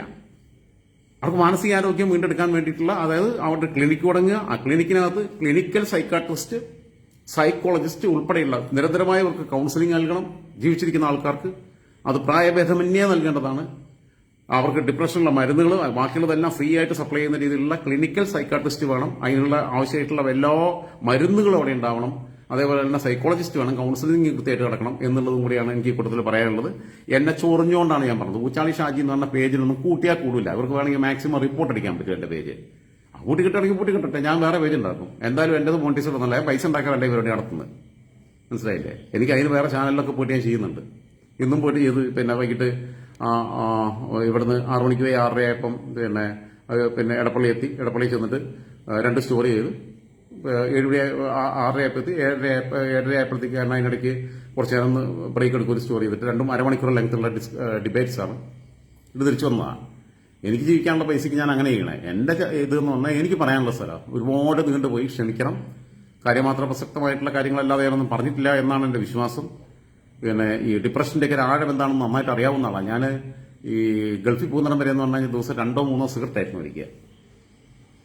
കാരണം ഞാനത് വലി തുടങ്ങിയത് തന്നെ ഞാൻ പറഞ്ഞിട്ടുണ്ട്. കോളേജൊക്കെ പഠിക്കുമ്പോൾ ഈ പിന്നെ സുഹൃത്തുക്കളുടെ മാപ്പമാരൊക്കെ ഗൾഫിൽ നിന്ന് വരുമ്പം, അനീഫ എന്നൊക്കെ പറയും, അവരൊക്കെ വരുമ്പം ഈ ഫോറിൻ സിഗരറ്റ് കൊണ്ടുവന്നിട്ട് ഒരു സിഗരറ്റ് 3-4 പേരിൽ നിന്ന് പഫ് വലിക്കും. അപ്പൊ തന്നെ ചുമയ്ക്കും. അങ്ങനെ രസത്തിന് വലിക്കുന്ന അങ്ങനെയൊക്കെ ഒളിച്ചും പാത്തൊക്കെ വലിക്കുക. കാരണം എന്ന് വെച്ചാൽ ക്യാമ്പസിൽ പഠിച്ചിട്ടും വലിക്കാറുണ്ടായിരുന്നില്ല. പ്രത്യേകിച്ച് ഞാൻ പഠിക്കുമ്പോൾ ഉണ്ടായിരുന്ന ഒരു കാലഘട്ടം എന്ന് പറഞ്ഞാൽ എന്റെ ജൂനിയേഴ്സ് ആയിട്ടുള്ള ഒരുപാട് പേര് ഫോളോ ചെയ്യുന്നുണ്ട്. എന്റെ കൂടെ പഠിച്ചിട്ടുള്ള, എന്റെ പിന്നെ കാലത്ത് പഠിച്ചിട്ടുള്ളവർ, എന്റെ അനിയത്തിയുടെ കൂടെ പഠിച്ചവർ. ഈ വലിക്കുന്ന ആൾക്കാർ, ഞാൻ ഇങ്ങനെ അവിടെ ലോങ് ഷോട്ട് എന്ന് പറഞ്ഞ 2 വഴിയുണ്ട് NS കോളേജിൽ. ഞാൻ വരികയാണെന്നുണ്ടെങ്കിൽ ഈ വലിക്കുന്ന കുട്ടികൾ സൈഡിൽ അവിടെ നിൽക്കുന്ന വലിക്കുകയാണെങ്കിൽ അവർ സിഗരറ്റ് പുറകിലേക്ക് വെക്കുകയായിരുന്നു. ഈവൻ പ്രിൻസിപ്പൾക്ക് അത്രയും റെസ്പെക്ട് കിട്ടിയിട്ടുണ്ടെന്നുള്ളത് എനിക്ക് സംശയമാണ്. ഒരു പ്രാവശ്യം അങ്ങനെയൊക്കെ ഉണ്ട്. അപ്പോൾ പിന്നെ പൊതുവെ നമ്മളെ മുമ്പിൽ നിന്ന് അവർ വലിക്കില്ല എന്നുള്ളതുണ്ടായിരുന്നു. അങ്ങനെ ഞാൻ വലിക്കാറുണ്ടായിരുന്നില്ല, ആരുടെയും മുമ്പിൽ നിന്ന് വലിക്കാറുണ്ടായിരുന്നില്ല, ഒന്നും ഉണ്ടായിരുന്നില്ല. പിന്നെ ക്യാമ്പസിൽ അങ്ങനെ നമ്മൾ നിന്നിരുന്നത്. പക്ഷെ വലുപ്പത്തിനും പറയാൻ നേരത്തത് തെറ്റിദ്ധരിക്കരുത്. ഞാൻ അങ്ങനത്തെ ഒരു ഉദ്ദേശത്തിലുമല്ല പറഞ്ഞത്, ഫാക്റ്റാണ് പറഞ്ഞത്. നിങ്ങൾക്ക് എന്നെ അറിയുന്ന ഒരുപാട് പേര് എന്റെ പേജിനകത്തുണ്ട്, എന്റെ കൂടെ പഠിച്ചവർ. അപ്പം ഞാൻ നുണ പറഞ്ഞു കഴിഞ്ഞാൽ അവരുടെ മുമ്പിൽ അപമാനത്തിനാവുമല്ലോ. അവര് കമന്റ് ഇട്ടിട്ടില്ലെങ്കിലും അവരെ ഇപ്പം പിന്നെ വെറുതെ ഇല്ലാത്ത വർത്താനം പറയുന്ന ആളാണെന്നുള്ള തെറ്റിദ്ധാരണെങ്കിലും ഉണ്ടാവുമല്ലോ. അപ്പം ഞാൻ അതുകൊണ്ട് ഉത്തരവാദിത്വത്തോട് വിട്ടാ പറയണം. പിന്നീട് ഞാൻ സിഗരറ്റ് വലിക്കുന്നത് പറഞ്ഞാൽ എന്റെ പപ്പ മരിച്ചപ്പോഴാണ്. 2007 അതൊരു വല്ലാത്തൊരു പിന്നെ ജനുവരിയിലാണ് മരിക്കുന്നത്, ഫെബ്രുവരിയിലാണ് പപ്പയുടെ ബോഡി കിട്ടുന്നത്. അത് കിട്ടുമ്പോൾ എന്നെ അറിയിച്ചില്ല, കാരണം എനിക്കൊന്ന് വിസ അടിച്ചിട്ടുണ്ടായിരുന്നില്ല. അന്തരിച്ചു പോയ എബ്രഹാം ജോസഫ് ഷാജിയും ഇപ്പൊ ഖത്തറിലെ കോൺഗ്രസിന്റെ ഇൻഗാസിന്റെ പ്രസിഡന്റായിട്ടുള്ള ഹൈദറാഖാന്റെ അനിയൻ സലാമും കൂടിയാണ് എന്റെ ഓഫീസിലേക്ക് വരുന്നത്. എല്ലാവർക്കും അറിയാം, ഓഫീസിലുള്ളവർക്കും അറിയാം, പക്ഷെ എന്നെ അറിയിച്ചില്ല. ഓഫീസിൽ നിന്ന് രാവിലെ വന്നിട്ട് പിന്നെ 8:30 എല്ലാ വർക്കൊക്കെ തുടങ്ങുന്ന ഇവർ പറഞ്ഞ് കുറച്ച് മിനിറ്റ് തുടങ്ങാം. മാനേജർ ഒരു മാൽക്കം പേജ് എന്ന് പറയും, ഇംഗ്ലീഷുകാരനാണ്, ഡാനിഷ് കമ്പനിയാണ് സിഗ്മ പെയിൻസ്. ഇവർ എന്നോട് പറഞ്ഞു പിന്നെ നമുക്ക് കോഫി കുടിക്കാം എന്ന് പറഞ്ഞ് പാൻട്രി പോയിട്ട് കോഫി ഇടാൻ പറയുന്നവരോട്, ടീ പോയോട് കോഫി കുടിച്ച് ഉപയോഗിക്കാം. അപ്പോൾ ഞാൻ പറഞ്ഞത് നമുക്ക് പിന്നെ ലോഡ് ഇത് വെയർഹൗസിലെ കാര്യങ്ങൾ തുടങ്ങണ്ടേ എന്ന് പറയുമ്പം പറഞ്ഞ് അതിനിടെ കൂടിയാണ് ഇവർ വരുന്നത്. പപ്പ പോയി ഇത് പറയണ കേൾക്കണേ. അന്ന് ഞാൻ ആദ്യം തന്നെ ഞാൻ പെട്ടെന്ന് കരഞ്ഞു. പിന്നീട് ഞാൻ ഓക്കെ ആയി, നാട്ടിലേക്ക് വിളിക്കുന്നു. എനിക്ക് തിരിച്ച് പോകണം എന്ന് പറയുന്നു നാട്ടിലേക്ക്. അപ്പോൾ ഒരു പറഞ്ഞില്ല, പോസ്റ്റ്മോർട്ടം നടന്നുകൊണ്ടിരിക്കുകയാണ്, നിനക്കെത്താനുള്ള സമയമില്ല, ഫ്യൂണറൽ ഫംഗ്ഷൻ പെട്ടെന്ന് നടത്തണം, കാരണം 4-5 ദിവസം ആയതാണ് എന്ന് പറഞ്ഞു. ആ ജീവിതത്തിൽ ആദ്യമായിട്ട് ഒരു പാക്കറ്റ് സിഗരറ്റും അതേപോലെ തന്നെ ഒരു ലൈറ്ററും ഞാൻ മേടിക്കുന്നത് അമ്മ ജീവിതത്തിൽ ആദ്യമായിട്ട്. അതുവരെ എന്ന് പറഞ്ഞാൽ എപ്പോഴെങ്കിലും ദിവസം 2-3 വലിക്കുക. അപ്പോൾ ആ കടയിൽ നിന്ന് തന്നെ തീപ്പെട്ടി എടുത്തിട്ട് കത്തിക്കും, വലിക്കും. ജീവിതത്തിൽ ആദ്യമായിട്ട് ഒരു പാക്കറ്റ് സിഗരറ്റ് തൂക്കി മേടിക്കുന്നത്. അപ്പോൾ ഡിപ്രഷൻ എന്താണെന്ന് എനിക്കറിയാം. പിന്നീട് പപ്പയ്ക്ക് താടി ഉണ്ടായിരുന്നു. ഈ പഞ്ചാബികൾ സിഖുകാരായിട്ടുള്ള ആൾക്കാരെയൊക്കെ കാണുമ്പോൾ ചിലപ്പോൾ അറിയാതെ കരച്ചിൽ വരും, ഈ താടിയുള്ള നരച്ച താടിയുള്ള ആൾക്കാരെ കാണുമ്പോൾ. പിന്നെയുള്ള ആശ്വാസം എന്താ വെച്ചാൽ പപ്പയും മമ്മിയും മിക്ക ദിവസങ്ങളും സ്വപ്നം കാണാറുണ്ട്. ഇപ്പോൾ ഞാൻ നമ്മളെ ലക്ഷദ്വീപുകാരിയായിട്ടുള്ള ചലച്ചിത്ര സംവിധായിക ആക്ടിവിസ്റ്റ് ആയിട്ടുള്ള ഐഷയായിട്ട് ഞാൻ പറയാറുണ്ട്. ഐഷന്റെ ഉപ്പാനെയും അനിയനെയും ഇടയ്ക്കിടയ്ക്ക് സ്വപ്നം കാണും. അതിന്റെ ഗുണം ഞങ്ങൾ തമ്മിൽ ഒരു വൈബിളിലുണ്ട് ആ കാര്യത്തിൽ. അതിന്റെ ഗുണം എന്താ വെച്ചാൽ ചിലപ്പോൾ അവരുമായിട്ട് തർക്കിക്കുന്നതായിരിക്കും, വഴക്കൂടുന്നതായിരിക്കും, ഒക്കെ ആയിരിക്കും, ആയിക്കോട്ടെ. പക്ഷേ രാവിലെ എണീക്കുമ്പോൾ നമുക്കൊരു ഫ്രഷ്നസ് ഫീൽ ചെയ്യും. കാരണം മണിക്കൂറുകൾക്ക് മുമ്പ് തലേന്ന് രാത്രി പപ്പയും മമ്മിയും എൻ്റെ കൂടെ ഉണ്ടായിരുന്നു എന്നുള്ളത്. അപ്പോൾ ഞാൻ എല്ലാ ദിവസവും അവർ സ്വപ്നം കാണുന്നതിന് സന്തോഷിക്കുന്ന ഒരാളാണ്. അതിന് തർക്കിക്കുന്നതാണെങ്കിൽ പോലും ഓക്കെ, ഒരുപാട് നീട്ടിപ്പറിച്ചപ്പോൾ ഒരുപാട് നേരമായി, ക്ഷമിക്കണം. ഇവർ ഊച്ചാളി ഷാജി കയ്യിൽ പിന്നെ വായിട്ട് ഘടിപ്പിച്ചതാണ്, വേറെ രക്ഷയില്ലാത്തതുകൊണ്ട് ഞാൻ പറഞ്ഞു പോയതാണ്. അതുകൊണ്ട് ഞാൻ ദുരിതാശ്വാസ ഫണ്ടിലേക്ക് ഊച്ചാളി ഷാജി ചൊറിഞ്ഞുകൊണ്ട് പറയുകയാണ്, ഇല്ലെങ്കിൽ ഞാൻ പറയാൻ കരുതിയിട്ടില്ല, മുഖ്യമന്ത്രിയുടെ ദുരിതാശ്വാസ ഫണ്ടിലേക്ക് ഒരു പൈസയും കൊടുക്കില്ല. അല്ലാതെ അവിടെയുള്ള സംവിധാനങ്ങൾക്കകത്ത് എനിക്ക് എന്തെങ്കിലും എനിക്ക് ചെയ്യാൻ പറ്റുന്നത്, എനിക്കിപ്പോൾ എന്തായാലും കോടികളൊന്നും ചെയ്യാൻ പറ്റില്ല, എന്നെ കൊണ്ട് ചെയ്യാൻ പറ്റുന്ന കാര്യങ്ങളെ ചെയ്യുന്നതാണ്. അത്രയും എനിക്ക് ചെയ്യാൻ പറ്റുള്ളൂ, എനിക്ക് ചെയ്യാൻ പറ്റുന്നത്.